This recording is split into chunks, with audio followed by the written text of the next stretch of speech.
నమస్తే వేణుస్వామి గారు. నమస్కారం అండి. ఓం నమో వెంకటేశాయ. చాలా కాంట్రవర్సీ వేణుస్వామి గారు. ఒకటి అర్థం కాలే, మీకు కొత్తగా కనిపిస్తుంది. మామూలుగా మీరు స్పెట్స్ పెడతారు, ఎప్పుడు అద్దాలు ఉంటాయి. అవును, అద్దాలు లేవు. ఏం చేశారేంటి అసలు కళ్ళకి? లేజర్ ట్రీట్మెంట్ అని వచ్చింది ఒకటి. సో మనకున్న పాయింట్ని కళ్ళల్లోకి లేజర్ ద్వారా పంపిస్తారు. ఓకే, 30 సెకండ్స్లో అయిపోతుంది. ఓకే, సో అది చేయించుకున్నాను. నాకు చిన్నప్పటి నుండి ఈ షేడ్స్ అంటారు కదా, మామూలుగా హీరోలు పెట్టుకునే కళ్ళద్దాలు ఉంటాయి, అవి పెట్టుకోవాలని చాలా ఇష్టం. సో కానీ ఏం చేస్తాం, పాయింట్ స్పెక్ట్స్ పెట్టుకొని ఇన్ని రోజులు నడిపిస్తే ఇప్పుడంతా ఇంకా ఎక్కడికి పోయినా ఫస్ట్ షేడ్స్ తీసుకుంటున్నా. అంటే హీరోలు పెట్టుకుంటే బాగుంటుంది. వేణుస్వామి గారు హీరోనా? ఇప్పుడు కలియుగంలో మనం పుట్టినాము, మనకు కావాల్సిన కోరికలన్నీ తీర్చుకోవాలి. ఓకే, సో నేను ఎనీథింగ్, ఇప్పుడు కళ్ళద్దాలు పెట్టుకోదు, అది ఏముంది, కళ్ళద్దాలు పెట్టుకోవడానికి పెద్ద విషయం ఏముంది, కళ్ళద్దాలు పెట్టుకున్నాము. అట్లనే మనకి ఏమేమి కోరికలు ఉంటాయో అవి నేను ఒకటే చెప్తా, కలియుగంలో పుట్టినందుకు మనం డెత్ బెడ్ మీద ఉన్నప్పుడు అనుకోకుండా అది లాస్ట్లో కావచ్చు, మధ్యలో కావచ్చు, డెత్ బెడ్లో ఉన్నప్పుడు ఎవడన్నా వచ్చి మన దగ్గరకు వచ్చి ఏమన్నా కోరికలు మిగిలిపోయాయని అడిగాడు, ఆలోచించాలి. అది నా ఆన్సర్. ఓకే, ఇంకేముంది నా కోరికలు తీరడానికి అంటే టక్కున చెప్పొద్దు, ఆలోచించగలగాలి. సరే, అది అందరికీ వర్తిస్తుంది. కానీ బ్రాహ్మణ సామాజిక వర్గంలో అంటే ఇలాంటి గురువులకి ఇవన్నీ కూడా అలంకరణలు, అందాలు, గాగుల్స్ పెట్టుకోవాలి, నేను అందంగా ఉండాలి, అవి అవసరం అంటారా? అసలు దానికి చాలా ఒక సామెత ఉంది, ఒక సేయింగ్ ఉంది, పెద్ద సేయింగ్. అలంకారో ప్రియ విష్ణు. ఓకే, తిరుమల వెంకటేశ్వర స్వామి కంటే గొప్పవాళ్ళం ఎప్పుడు మనం కాదు. సో ఆయనకున్న అలంకరణలు, ఆయనకున్న సుగంధ ద్రవ్యాలు, పునుగుపిల్లి తైలము, ఆయనకు పెట్టేటువంటి సుగంధ ద్రవ్యాల ముందు కంపేర్ చేస్తే మనము అసలు దేనికి మనం పనికిరాం. సో ఆయనకు అలంకార ప్రియో విష్ణు. సో ఆయన ముందర నేను ఎంత ఆయన్ని ఫాలో అయ్యే మనిషిగా నేను ఒకటే, నేను మహా అంటే నేను నాకంటూ ఒక సపరేట్ గెటప్, ఒక లుంగి, ఒక అంగి, ప్లస్ మనకి ఇంకేముంది, నాకు పర్ఫ్యూమ్లు అంటే పిచ్చి, మీకు తెలుసు. సో అంతకంటే ఇప్పుడు ఈ మధ్యన మరి ఇంకొత్తగా మొదలైంది ఏంటంటే కళ్ళద్దాలు ఒకటి, షేడ్స్ ఒకటి పిచ్చి. ఏ బ్రాండ్ వాడుతున్నారు? చాలా ఉన్నాయి. చాలా ఉన్నాయి. అంటే జనరల్గా ఏమవుతుంది, ఇప్పుడు మనం ఆస్ట్రేలియాకి పోయినాము, ఎవరో మన క్లయింట్ మనకు బాగా ఇష్టపడే స్వామి మీకోసం తీసి పెట్టినామని చెప్పిస్తారు. మొన్న ఎవరో ఎల్వి అని ఒక బ్రాండ్ ఉంటుంది, టాప్ బ్రాండ్ అంట, ఆ బ్రాండ్ కూడా తెలియదు నాకు. సో ఆ బ్రాండ్ కళ్ళద్దాలు ఇచ్చారు మన ఆస్ట్రేలియాలో. సో అట్లా మనం కలెక్షన్ ఇచ్చినప్పుడు అన్ని పర్ఫ్యూమ్ కూడా అంతే, ఇచ్చిన పర్ఫ్యూమ్లన్నీ దాచిపెట్టుకొని రోజు ఒక పర్ఫ్యూమ్ కొట్టడం. అంటే బాగా, అంటే జనరల్గా శుక్రుడు ఎవరికైతే ఉచ్చలో ఉంటాడో వాళ్ళకు ఇది కొద్దిగా ఎక్కువ ఉంటుంది. సో నాకు శుక్రుడు ఉచ్చ, సో అందుకని కొద్దిగా డ్రెస్సింగ్ సెన్స్, రెండోది పర్ఫ్యూమ్స్, ఇవి కొద్దిగా నాకు. మిమ్మల్ని చూసి మీ సామాజిక వర్గీయులంతా కూడా ఈర్ష్యపడుతున్నారు. ఇది నా వ్యక్తిగతమైనటువంటి వ్యవహారం. ఇప్పుడు చాలామంది మన రీసెంట్గా నేను కొన్ని కామెంట్లో చెప్పినప్పుడు, నేను ఇట్లా మద్యము, మాంసం వాటి గురించి మాట్లాడినప్పుడు కొంతమంది ఫీల్ అయితే నేను అన్నాను, ఇది వ్యక్తిగతమైనటువంటిది. ఇప్పుడు మీరు నా గురించి తెలుసుకోవాలంటే ఫస్ట్ కామాఖ్యకి వెళ్ళండి, కామాఖ్యకి వెళ్తే తెలుస్తుంది. అంతేగాని కామాఖ్యకి వెళ్ళకుండా నన్ను విమర్శిస్తే తప్పు అది. సో మీరేమో ఓపెన్ గారు, నేను ఓపెన్ అవుతా, నాకు మీకు తేడా అదే. ఎందుకలా ఏమన్నా కాంట్రవర్సీ చేసుకోవడము? కాంట్రవర్సీ లేదు, పబ్లిసిటీ స్టంట్ కాదు. నేను బాగా నమ్మింది ఏంటంటే, నేను కొన్ని విషయాల్లో చాలా క్లియర్గా ఉంటా. అంటే జనాలు మనల్ని బట్టలు ఇప్పకముందే మనం ఇప్పేసుకుంటే టెన్షన్ ఉండదు. సో నేను బాగా నమ్మిన ఇది, జనాలు బట్టలు ఇప్పకముందే మీ బట్టలు నేను ఇప్పేసుకుంటాను. సో నాకు అంటే వేరే వాడికి నేను అవకాశం ఇయ్య. అంటే ఒక సేయింగ్ కూడా ఉంది, మన ఫ్లాస్ మనం చెప్పుకున్నప్పుడు అవతలోడికి ఏం ఫ్లాస్ దొరకమంట మన గురించి. గతంలో ట్రై చేశారు కదా మీ బట్టలు ఇప్పడానికి, అందుకని అది వాళ్ళు నేర్పించారు నాకు. సో ఎట్లా ఉండాలి వేణుస్వామి అనేది నేర్పించారు. సో అందుకని నేను ప్రతి విషయంలో నేను చాలా ఓపెన్గా ఉంటా. అంటే వేణుస్వామి గురించి మీకు ఈ విషయం తెలుసా అని క్వశ్చన్ మార్క్ పెట్టాల్సిన పని లేదు. ఓకే, అంటే జనరల్గా మీడియాలో ఎట్లుంటుంది అంటే, ఇప్పుడు వేణుస్వామి ఉన్నాడు, మీకు మొన్న నేను మ్యాచ్కి వెళ్ళా ఆస్ట్రేలియాలో, నేను మెల్బోర్న్లో ఎంసీజీలో క్రికెట్ చూస్తా ఉన్నా. నా జీవితంలో ఫస్ట్ మ్యాచ్, నేను క్రికెట్ మ్యాచ్ స్టేడియంలో చూసా. అదే లాస్ట్, ఇంకా మళ్ళీ జీవితంలో చూడను. ఇంకా ఏమి చెంపలేసుకున్నా. ఎంత టెన్షన్ అంటే, విరాట్ కోహ్లీ కంటే కూడా ఎక్కువ నాకు ప్రెషర్. అక్కడ 90,600 ఆ రోజు కెపాసిటీ, 1,00,000 మందికి 90,600 జనాలు ఉన్నారు. దాంట్లో తెలుగు వాళ్ళు సుమారు ఒక 5,000 మంది ఉంటారు. ప్రతి ఒక్కళ్ళు వస్తున్నారేమో, వీఐపీ లాంజ్లో కూర్చొని ఉన్నా, క్రికెట్ చూస్తూ ఉంటే ప్రతి ఒక్కళ్ళు వస్తున్నారు. నేను సెకండ్ ఫ్లోర్లో ఉన్నా, ఫస్ట్ ఫ్లోర్లో వచ్చిన వాళ్ళందరూ స్వామి నమస్తే అంటున్నా. నమస్తే, ఎవరు గెలుస్తారు? ఫస్ట్ నమస్తే, నెక్స్ట్ ఇట్లా చూపించి ఎవరు గెలుస్తారు, ఇండియా గెలుస్తుంది నేను చెప్పడం. ఇది అయిపోయింది. అభిమానంతో చెప్పారా? జాతకంతో చెప్పా. జాతకం ఎవరి జాతకం? 11 మంది ప్లేయర్స్ కదా. విరాట్ కోహ్లీ జాతకంతో చెప్పా. ఎవరైనా ఒకళ్ళు, మన 11 మందిలో ఎవడైనా అదృష్టవంతుడు ఉంటే మ్యాచ్ గెలుస్తుంది, ఎవడైనా నష్టజాతకుడు ఉంటే పోతుంది. సో నేను నష్టజాతకుడు లేడు ఆ రోజు. ఎవరు ఆ రోజు నష్టజాతకుడు లేడు. అది ఓన్లీ అది క్రికెట్. ఆ రోజు match India Pakistan match cricket ఆడడం వల్ల గెలిచిన మ్యాచ్ కాదు. ఓన్లీ వెంకటేశ్వర స్వామి వారు గెలిపించిన మ్యాచ్ అది ఇండియాను. ఎందుకది? ఎందుకని అంటే వారి కష్టం ఏం లేదా? వారి కష్టం ఏం లేదు, ప్లేయర్స్ కష్టం లేదు. మీరు కావాలంటే మళ్ళీ ఆ లాస్ట్ 17 balls 3 overs మీరు చూసుకోండి, నేను అన్న మాటను మీరు కూడా జడ్జి చేస్తారు. ఎందుకంటే ఆ వైడ్ వేయడం కానీ, అప్పుడు వైడ్ వేసింది పాకిస్తాన్ వాళ్ళు కదా, మనోళ్ళు కొట్టింది ఏముంది? ఇప్పుడు 8 balls 28 runs.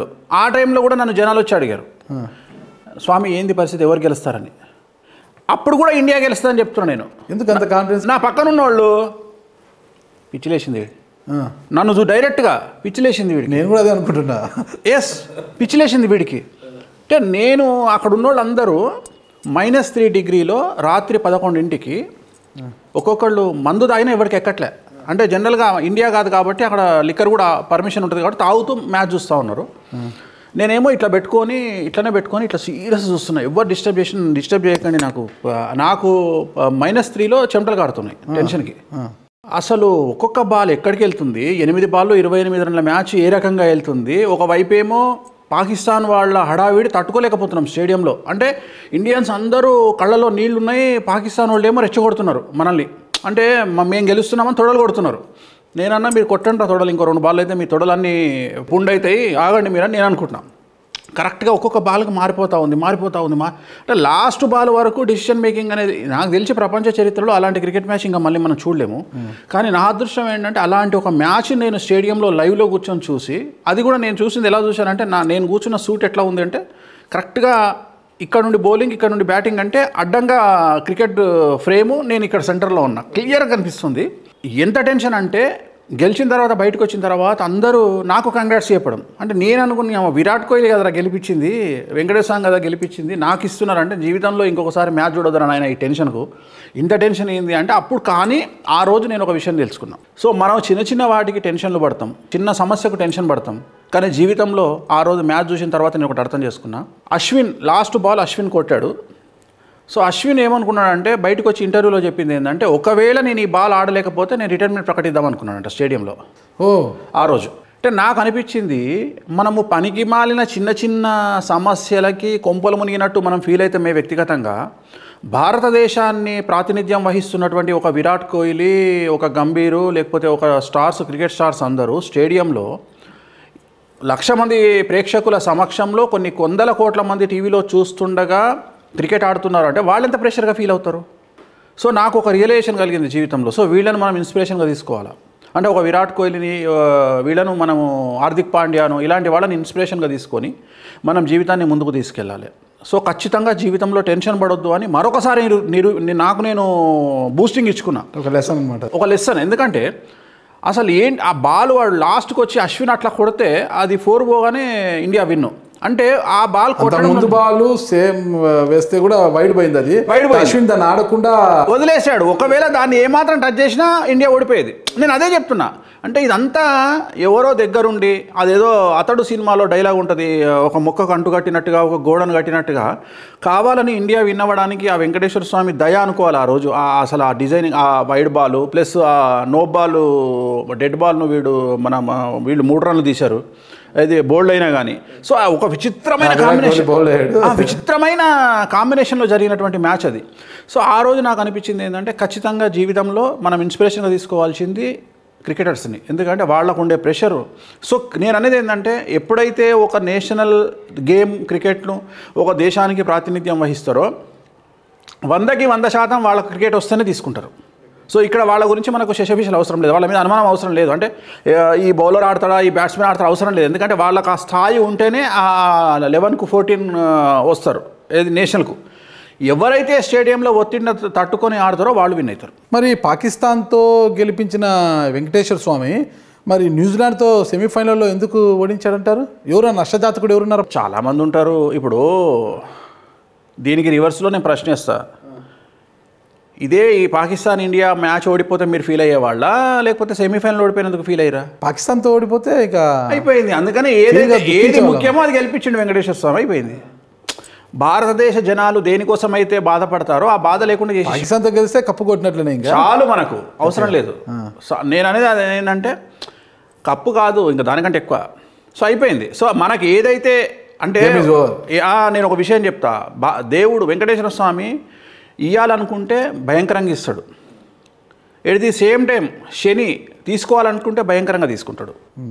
శని ఏలినాటి శని వచ్చినప్పుడు జనరల్గా అందరూ చాలామంది భయపడతా ఉంటారు మాకు ఏలినాటి శని వచ్చిందని. కానీ ఏలినాటి శనిలో మనకు లెసన్స్ నేర్పిస్తాడు. ఏలినాటి శని అనేది ఒక కాలేజీ లాంటిది. మామూలుగా మనకున్న కాలేజీలన్నీ కూడా 2 ఏళ్ళు 4 ఏళ్ళు అలా ఉంటాయి.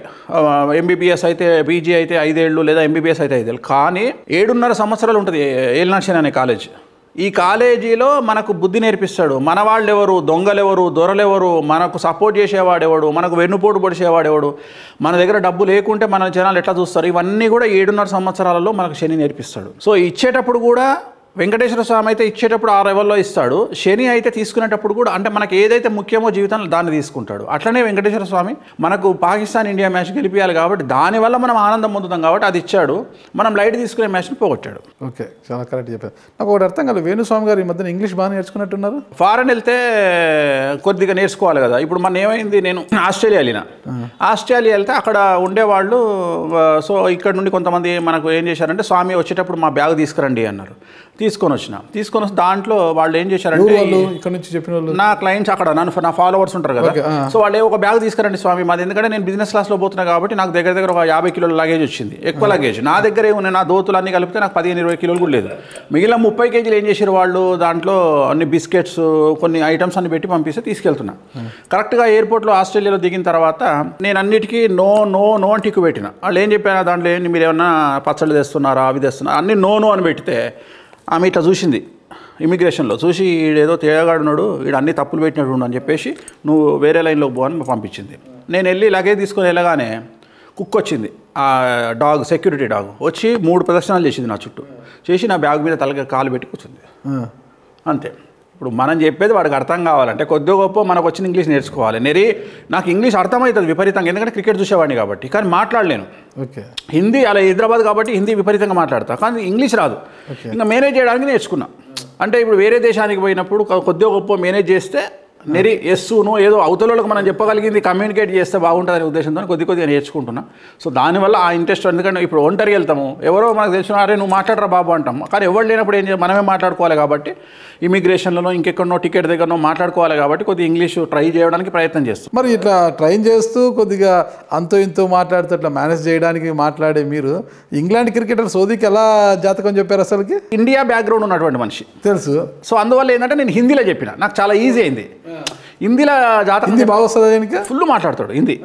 అసలు నేను షాక్ అయినా, హిందీ చాలా బాగా మాట్లాడింది కాబట్టి నేను కూడా వేరే వాళ్ళతో కూడా అయితే వేరే వాళ్ళకు కూడా చెప్పిన. కానీ ఏం చేసిందంటే అక్కడ నేను చెప్పింది ఈయన హిందీలో ఈయన ఇంగ్లీష్లో వాళ్ళకు చెప్తా ఉన్నాడు, కన్వే చేశారు. న్యూజిలాండ్ క్రికెటర్స్కు ఇంకొక 3 ఏమో చెప్పిన, వాళ్ళు ఎవరో నాకు ఐడియా లేదు, అంటే అంత పెద్ద పేర్లు గుర్తుండవు, ఫోటోలు దిగిన బట్ పేరు. కాకపోతే ఏంటంటే వీడియో పర్మిషన్ అనేది జనరల్గా ఇవ్వరు. అయితే అక్కడ ఏం జరిగింది అంటే లెహంగా హోటల్ అని ఆస్ట్రేలియాలో మెల్బోర్న్లో నేనున్న హోటల్లోనే వాళ్ళు కూడా ఉన్నారు.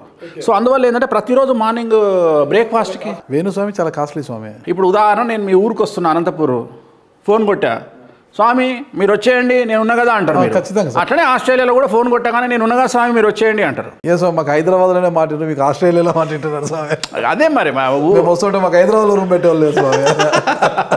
సో అట్లా వాళ్ళు ఏంటంటే మనం ఫోన్ చేయగానే రూము పెట్టి ఎయిర్పోర్ట్కి వచ్చి పికప్ చేసుకొని రూమ్ పెట్టి ఎక్కడ పెట్టాలి స్వామి అంటే నేనన్నా మీ ఇష్టం ఎక్కడన్నా పెట్టండి. సో అది పెద్ద హోటల్, మెల్బోర్న్లో లెహంగామ్ అనేది పెద్ద హోటల్ కాబట్టి దాంట్లో పెట్టారు. సో దాంట్లో ఇంచుమించు 3 టీంలు ఉన్నాయి. అక్కడ నుండి ఒక 100 మీటర్ల దూరంలో మన ఇండియా టీం ఉంది సపరేట్గా. మన ఇండియాకి మాత్రమే సపరేట్గా ఇచ్చారు, ఎందుకంటే జనాలు హడావిడి ఎక్కువ ఉంటుంది. వేరే టీంలకు అసలు ఎవరు మాట్లాడలే. మేము మామూలుగా బయట నిల్చుంటే న్యూజిలాండ్ క్రికెటర్స్ పాకిస్తాన్ క్రికెటర్స్ వెళ్తున్నారు, షాపింగ్కి వెళ్ళి చిన్న కవర్లు పట్టుకొని లోపలికి వస్తున్నారు, అంటే మనలాగా హడావిడి లేదు. బట్ ఇండియా టీం ఎక్కడుందో అక్కడ మాత్రమే హడావిడి ఉంది. అంటే మన వాళ్ళు అక్కడున్న ఇండియన్స్ అందరూ వచ్చి మన వాళ్ళని కొద్దిగా ఫోటోలు తీయడానికి హడావిడి చేస్తారు. సో పొద్దున్న లేస్తే సేమ్ బ్రేక్ఫాస్ట్ ఉండేది. సో రెగ్యులర్గా వాళ్ళు వచ్చి కూర్చునేది, మేము కూడా మార్నింగ్ వెళ్ళేవాళ్ళము, కూర్చునేవాళ్ళము, సేమ్ హోటల్ కాబట్టి కూర్చొని తినేవాళ్ళము. అట్లా సోది గుర్తుపట్టి మీరు ఆస్ట్రాలజీ చెప్తారు కదా అని చెప్పేసి తనే అడిగాడు. ఆయన గుర్తుపట్టాడు మిమ్మల్ని? గుర్తుపట్టి అడిగాడు.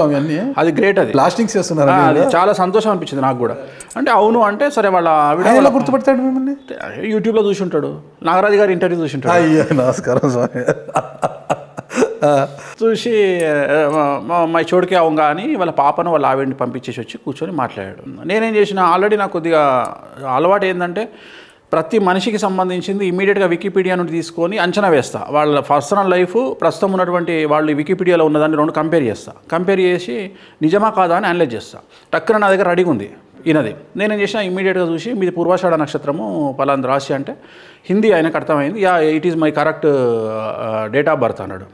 ఓకే, సో నేను టైం ఒకటి అడిగిన, డేట్ ఆఫ్ బర్త్ నా దగ్గర ఉంది, టైం అడిగితే పూర్వాషాఢ నక్షత్రం ధనుస్సు రాశి. సో ప్రజెంట్ మీకు ఏలినాటి నడుస్తుంది కాబట్టి జనవరి 16 తర్వాత శని మారుతా ఉన్నాడు, అక్కడ నుండి మీ లైఫ్ బాగుంటుంది అని కొన్ని విషయాలు మాట్లాడిన తర్వాత మళ్ళీ ఇంకో ఇద్దరిని నెక్స్ట్ డే మార్నింగ్ మళ్ళీ ఇంకో ఇద్దరిని నేను రేపు తీసుకొస్తా మాట్లాడిస్తా అని చెప్పేసి ఇంకో ఇద్దరిని తీసుకొచ్చి మాట్లాడిస్తే నేను చెప్పిన మీ దీంట్లో మీకు కష్టము, ఆడడం కష్టము, అంటే మీరు గెలవడం కష్టము, కొద్దిగా పరిస్థితులు బాగాలేవు అది ఇది అని చెప్పేసి మొత్తం మీద వాళ్ళకు కొన్ని చెప్పడం. అది ఒక వీడియో మాత్రం పర్మిషన్ ఉంటే ఒక వీడియో ఆయనే పర్మిషన్ ఇచ్చాడు, ఎవరో తీశారు, ఆ లోకల్ టీవీ వాళ్ళు తీస్తే మనకి ఇచ్చారు. సో అప్పుడే నేను మీకు కూడా పంపించుంటే అది అదే చూశారండి.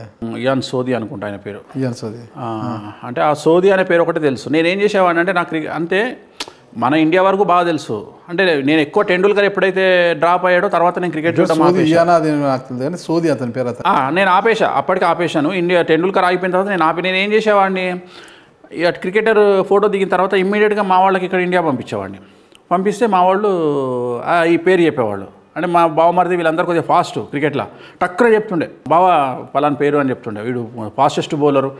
సో అట్లా ఓకే వీళ్ళు మనం దిగిన మీద వేణుస్వామి గారి కీర్తి ప్రతిష్టలు ఆస్ట్రేలియా వరకు పాకాయి అనమాట. అంటే క్రికెటర్లు కూడా మిమ్మల్ని చూసి గుర్తుపట్టి. అయితే దాని తర్వాత మేమ్స్ పెట్టారు ఏంటంటే ప్రభాస్ది మన సినిమా వచ్చింది జ్యోతిష్యం మీద. సో విక్రమాదిత్య సాముద్రికమా. సో ఇప్పుడు మేమ్స్ పెట్టిరు ఏంటంటే వేణుస్వామి ఈజ్ ఒరిజినల్ విక్రమాదిత్య అని చెప్పేసి మన వాళ్ళకి చెప్పిన తర్వాత గొప్ప విషయం. ఒక క్రికెటర్కు మనం సాముద్రికం కదా.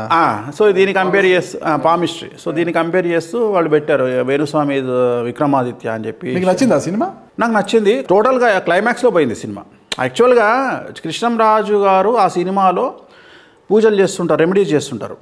సో ఇక్కడ ఏమైపోయింది అంటే ఆస్ట్రాలజీని పామిస్ట్రీని నమ్మాలి అని చెప్పాల్సిన మనిషి లాస్ట్కి వచ్చే వరకు పామిస్ట్రీని కూడా నమ్మకుండా దాన్ని అధిగమించవచ్చు అంటే టోటల్గా ఇది వేస్ట్ అని చెప్పాడు. మొదటి నుండి దాన్ని నమ్ముకుంటారండి అని చెప్పి చివరికి వచ్చేటప్పటికి నమ్మకండి అని చెప్పాడు. ఎప్పుడైతే నమ్మకండి అని చెప్పాడు అవుట్.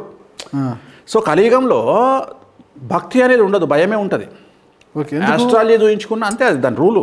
కలియుగంలో ఇప్పుడు వెంకటేశ్వర స్వామి దగ్గరికి వెళ్ళే వాళ్ళలో 99 మంది భక్తితో వెళ్తారు, భయంతో వెళ్తారు, భక్తితో కూడుకున్న భక్తి. ఎస్. సో అందువల్ల ఆస్ట్రాలజీ ఇవన్నీ కూడా భయంతో కూడినటువంటివే. సో ఏదన్నా ప్రాబ్లం వస్తే వెళ్తారు, లేదు ముహూర్తం పెట్టుకుంటే వెళ్తారు. ఉదాహరణ ఒక వ్యక్తి ఒక కారు కొనాలి వెళ్తాడు, లేదు మన రాకెట్ ప్రయోగం చేస్తున్నారు చూసుకుంటారు. అట్లనే ప్రతిదీ ఏదో ఒక అయితే పాజిటివ్ లేదా నెగిటివ్, ఈ రెండింటికి మనకు పాజిటివ్లో కూడా భయం అనేది ఉంటుంది. ఎందుకంటే ఉదాహరణ మన హోటల్లో ఎవరో ఒక క్లయింట్ హోటల్ ఓపెన్ చేస్తున్నాడు ఒక 5 కోట్లు పెట్టి, ఏం ఆలోచిస్తాడు ఆయన, దాంట్లో పాజిటివ్ హోటల్ ఓపెన్ చేయడము, నెగిటివ్ అనేది నడుస్తుందా నడవదా అనేది భయం. సో నడుస్తుందా నడవదా అనేది తెలుసుకోవడం దగ్గరికి మన దగ్గరికి వస్తారు. స్వామి మేము 5 కోట్లు పెడుతున్నాము, మరి మా పరిస్థితి ఏంది, ఫ్యూచర్ రిస్క్ తీసుకుంటున్నాము, రేపు పొద్దున ఒక ఎమ్మెల్యే ఇప్పుడు తెలుగు రాష్ట్రాల్లో ఎమ్మెల్యేగా పోటీ చేయాలంటే 40 నుండి 50 కోట్లు కావాలా. సపోజ్ పోటీ చేస్తున్నాడు, పోతే 50 కోట్లు పోతుంది. అదే 50 కోట్లు ఉంటే 10 తరాలు తినొచ్చు. సో అందుకని మన దగ్గరికి వస్తే మన వద్దురా బాబు నాయన నువ్వు పెట్టుకోవద్దు, నువ్వు 50 కోట్లతో నీ లైఫ్ నాశనం అయిపోతుంది కాబట్టి నువ్వు ఈసారి పోటీ చేయొద్దు, నువ్వు గెలిచే యోగం లేదు అని చెప్తాం. అట్లా దానివల్ల అంటే పాజిటివ్లో నెగిటివ్ అంటే భయం అనేటువంటిది, భయంతో కూడిన భక్తి కలియుగాన్ని నడిపిస్తుంది. మొత్తం మీద స్వామి మీరు ఎక్కువ ఇంటర్వ్యూ స్టార్టింగ్లో కూడా ఓం నమో వెంకటేశాయ అంటుంటారు, ఏడుకొండల స్వామిని ఎప్పుడు ఆరాధిస్తుంటారు, వెళ్తుంటారు కదా. కానీ మీరు ఎక్కువ కొలిచేది కామాఖ్య అమ్మవారిని, అక్కడికి వెళ్తుంటారు. మీ నోటి నుంచి ఎక్కువ ఓం నమో వెంకటేశాయనే వస్తుంది. కలియుగాన్ని కమాండ్ చేసేది వెంకటేశ్వర స్వామి, కలియుగ దైవం ఆయన. సో మొత్తం కలియుగం అంతా ఆయన అండర్లో ఉంది, నవగ్రహాలు కూడా ఆయన అండర్లో ఉన్నాయి. కలియుగాన్ని శాసించేది ఆయన. ఒక్కొక్క దేవుడు ఒక్కొక్క దానికి, ఇప్పుడు సృష్టి స్థితిలయ కారకుడు అని మనం శివుడిని బ్రహ్మను విష్ణువును ఎట్లయితే పూజిస్తామో, ఒకళ్ళకేమో క్రియేటివిటీ అప్పచెప్పారు, ఒకళ్ళకి అడ్మినిస్ట్రేషన్ అప్పచెప్పారు, ఒకళ్ళకి డిమాలిష్ అప్పచెప్పారు. సో ముగ్గురికి 3 రకాల పనులు మనము సృష్టి అప్పచెప్పింది.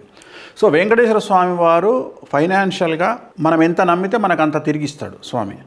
కామాఖ్య అమ్మవారి స్పెషాలిటీ ఏంటి అంటే 10 మహావిద్యలు, ఈ 10 మహావిద్యలు మనకి ఏం కావాలో దాన్ని మనం క్రియేట్ చేసుకోవచ్చు. విద్యలు ఏంటి స్వామి? 10 మహావిద్యల్లో ఫస్ట్ జనరల్గా ఇప్పుడు మనం సమాజంలో ఇప్పుడు బాగా వాడకంలో ఉన్నటువంటివి రాజశ్యామల, బగాలముఖి, తార, చిన్నమస్త 4. వేటి కోసం ఇవన్నీ? రాజశ్యామల పొజిషన్ కోసం ఎక్కువగా రెగ్యులర్గా సీఎం గారు చేస్తుంటారు, కేసీఆర్ గారు. నిన్న బీఆర్ఎస్ ఆఫీస్ ఓపెనింగ్ కూడా ఆయన అదే చేశారు. రాజశ్యామల. బగాలముఖి అంటే శత్రువుల మీద విజయం, అలాగే చిన్నమస్త తార అంటే అమ్మాయిల కోసం హీరోయిన్లకు సంబంధించి భువనేశ్వరి అనే ఒక పూజ ఉంటుంది. ఆ భువనేశ్వరి అనే పూజ దేనికోసం చేస్తారు అంటే జ్యోతిష్యం చెప్పేటప్పుడు సక్సెస్ ఉండాలి, మన మాట నెగ్గాలి అంటే మనం చెప్పింది నిజం అవ్వాలి అంటే భువనేశ్వరి పూజ చేసుకోవాలి. ఎంత సక్సెస్ రేట్ ఉంది? 100కి 100% ఉంటుంది. 100కి 100% సక్సెస్. అక్కడ నేను పూజ గురించి అమ్మవారి గురించి మాట్లాడుతున్నా. అట్లనే హీరోయిన్ కావాలి లేదా యాంకర్ కావాలి అంటే భువనేశ్వరి పూజ కనుక చేసుకుంటే వీళ్ళకి ఆ యోగ్యత ఉండాలి. జాతకంలో యోగ్యత లేకుండా నేను మాట్లాడలేదు. ఈ జాతకంలో యోగ్యత ఉండి వీళ్ళు ఆ పూజ కనుక చేస్తే భువనేశ్వరికి సంబంధించింది అల్టిమేట్గా రిజల్ట్ ఇస్తుంది. అట్లనే ధూమావతి అనేటువంటి వాళ్ళ జాతకంలోనే ఉన్నాం అంటే వాళ్ళకు కావాలి అని ఉన్నప్పుడు మళ్ళీ పూజ చేసేది ఏముంది అంటే యోగం వేరు, దాన్ని మనం ప్రాక్టికల్గా తీసుకురావడం వేరు. ఇప్పుడు ఉదాహరణ కొంతమంది హీరోయిన్లు ఉంటారు, హీరోయిన్కి ఉండాల్సిన లక్షణాలు ఏమీ ఉండవు. అంటే నేను మాట్లాడేది కలర్ కావచ్చు, ఫిజిక్ కావచ్చు, ఇంకా కొన్ని విషయాలు కావచ్చు. పేరు కూడా చెప్పండి. చెప్ప అందుకనే మీరు ఆ మాట అంటారని నేను పేరు చెప్పకుండా జాగ్రత్తగా మాట్లాడుతున్నా. సో అలాంటి హీరోయిన్లు కూడా ఇండస్ట్రీని చీల్చి చెండాలినటువంటి పరిస్థితి. అంటే హీరోయిన్స్గా వాళ్ళు ఎక్కడికో వెళ్ళిపోయినటువంటి పరిస్థితి. సో వాళ్ళ జాతకంలో ఉన్నటువంటి యోగం వాళ్ళని ఆ స్టేజ్కి తీసుకొచ్చింది తప్ప వాళ్ళకు అందము ఉన్నా లేకున్నా, స్కిన్ కలర్ ఉన్నా లేకున్నా వాళ్ళు హీరోయిన్స్ అయ్యారు, టాప్ పొజిషన్లో ఉన్నారు. హీరోయిన్ కావాలంటే స్కిన్ కలర్ ఉండాలి స్వామి, కంపల్సరీ ఉండాలి. అంటే ఎప్పుడే కానీ హీరోయిన్ మన కన్నుతో చూడొద్దు, కెమెరా కన్నుతో చూడాలి. మన కన్ను వనికిరాదు హీరోయిన్కు. ఎందుకంటే కెమెరాకు నచ్చితే హీరోయిన్ అయిపోతారు. మనకు నచ్చాల్సిన పని లేదు, మనుషులకు నచ్చాల్సిన పని లేదు. హీరోయిన్లు ఎప్పుడు కెమెరాకు నచ్చాలి. ఎందుకంటే మన కన్నులు కెమెరా ద్వారా చూస్తాయి హీరోయిన్. అందుకని ఎప్పుడు హీరోయిన్ కెమెరాకు నచ్చాలి, మనకు కాదు. సో చాలామంది మనకు నచ్చాలనుకుంటారు. ఎందుకంటే సోషల్ మీడియాకి ఎక్కడికి పోయినా మీకు అర్థమవుతుంది, ఏ ఫోటోలో కూడా ఉన్న అమ్మాయి 10% అవతల ఉండదు. మీకు ఆ డీపీలో చూస్తే ఈ డీపీలో 100% మార్కులు వేస్తే నేను ఎన్నోసార్లు నాకు కొంతమంది అమ్మాయిలు మెసేజ్ పెడతారు, స్వామి మీ అపాయింట్మెంట్ కావాలి అంటే ఎవరో చెప్తే స్వామి అపాయింట్మెంట్. ఇప్పుడు ఉదాహరణ మీరు ఉన్నారు, నారాజు గారు ఫోన్ చేసి స్వామి ఒక అమ్మాయి సినిమాలో ట్రై చేస్తుంది స్వామి, ఆ అమ్మాయి మీ దగ్గర పంపిస్తున్న స్వామి, జాతకం చూడండి అన్నారు.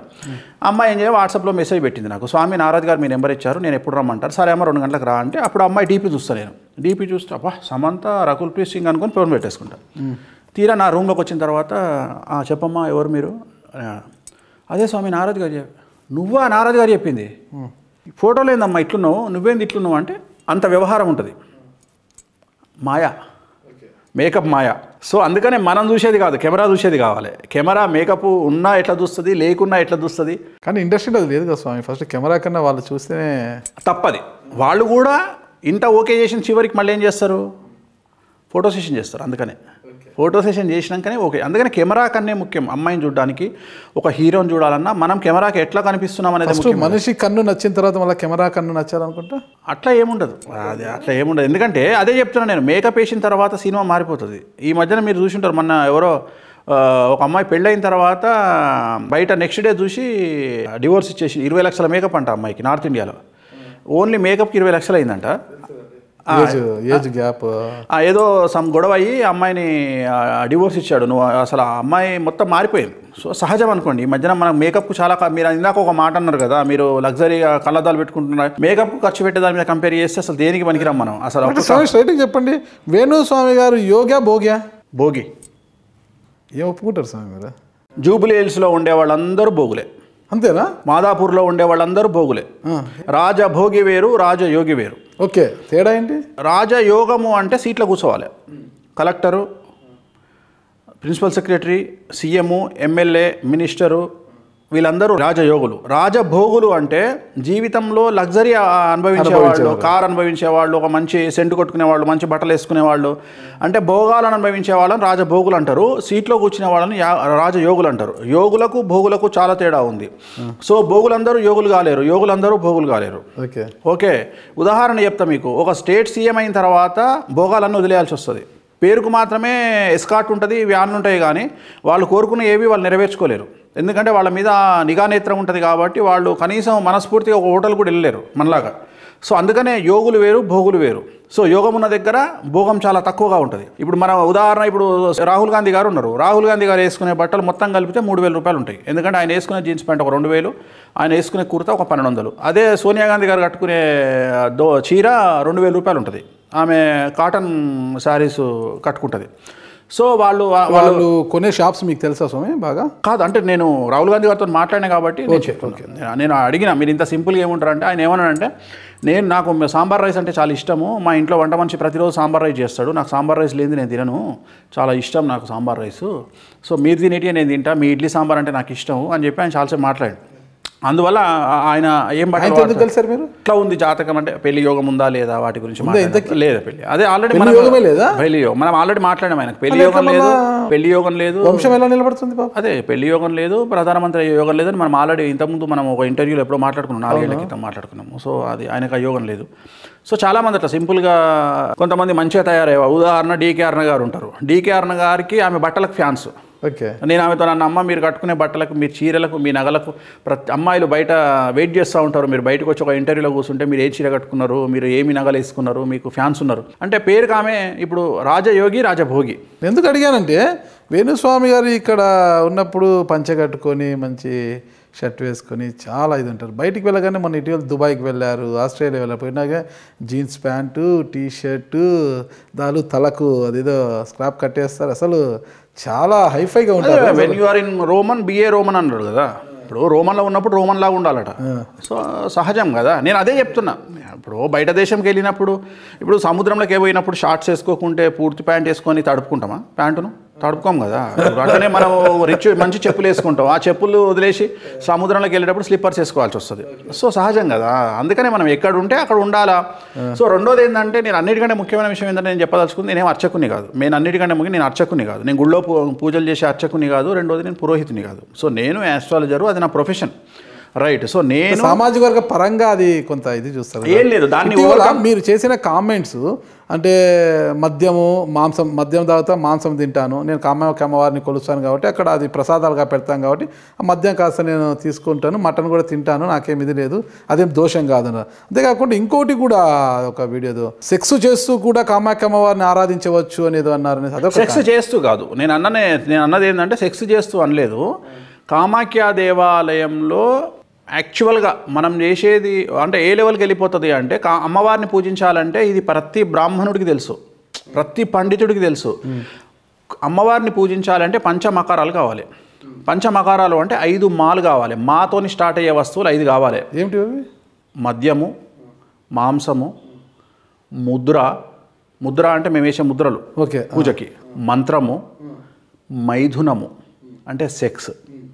జనరల్గా సెక్స్ అనేటువంటిది ప్రపంచంలో లస్ట్గా అదొక విచిత్రమైనటువంటి ప్రక్రియ చూస్తారు. కానీ మేము ఎట్లా చూస్తాము అంటే దాన్ని ఒక దైవకార్యంగా చూస్తాం. అంటే సెక్స్ అనేది కూడా ఒక దైవకార్యమే. అంటే జనరల్గా దాన్ని ఎక్కడనో నేను చెప్తా, మీరు మానవులే కదా, మీరు ఎందుకు? నేను చెప్తున్నా, నేను అంటే నా ఉద్దేశం నేను చెప్తా, నేను చెప్పిన దాంట్లో మీకు క్లారిటీ ఇస్తున్నా. ఇప్పుడు నేను ఏం చెప్పినా అంటే, సంతానం లేని వాళ్ళు కామాఖ్య దగ్గర ఉండి, ఆ కొండపైన ఉండి, అక్కడ మీరు కనుక కలిసినట్లయితే, అంటే ఫిజికల్గా భార్యాభర్తలు కలిసినట్లయితే అక్కడ మీకు సంతాన యోగం కలుగుతుంది అని చెప్పిన. అయితే దాంట్లో భాగంగా ఏంది అంటే, అక్కడ సెక్స్ చేస్తూ భార్యాభర్తల సంయోగంలో వాళ్ళు ఆ చేసే సందర్భంలో అమ్మవారిని స్మరణించుకోవాలి. మీకు అర్థమైందా? కరెక్ట్, అర్థమైంది. అది ఇది శాస్త్రం చెప్పింది, ఇది నా సొంత కవిత్వం. ఏ శాస్త్రం? దశమహావిద్యల్లో ఉన్న శాస్త్రం చెప్పింది, నా సొంత కవిత్వం కాదు ఇది. ఇది కాకపోతే డిస్కస్ చేయరు.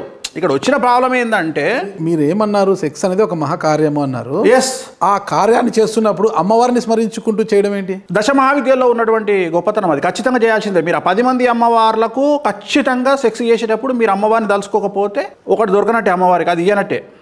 అంటే మీరు ఆ ఐటెం లేనట్టే. ఇంకా అంటే పంచమకారాల్లో ఒకటి లేదు.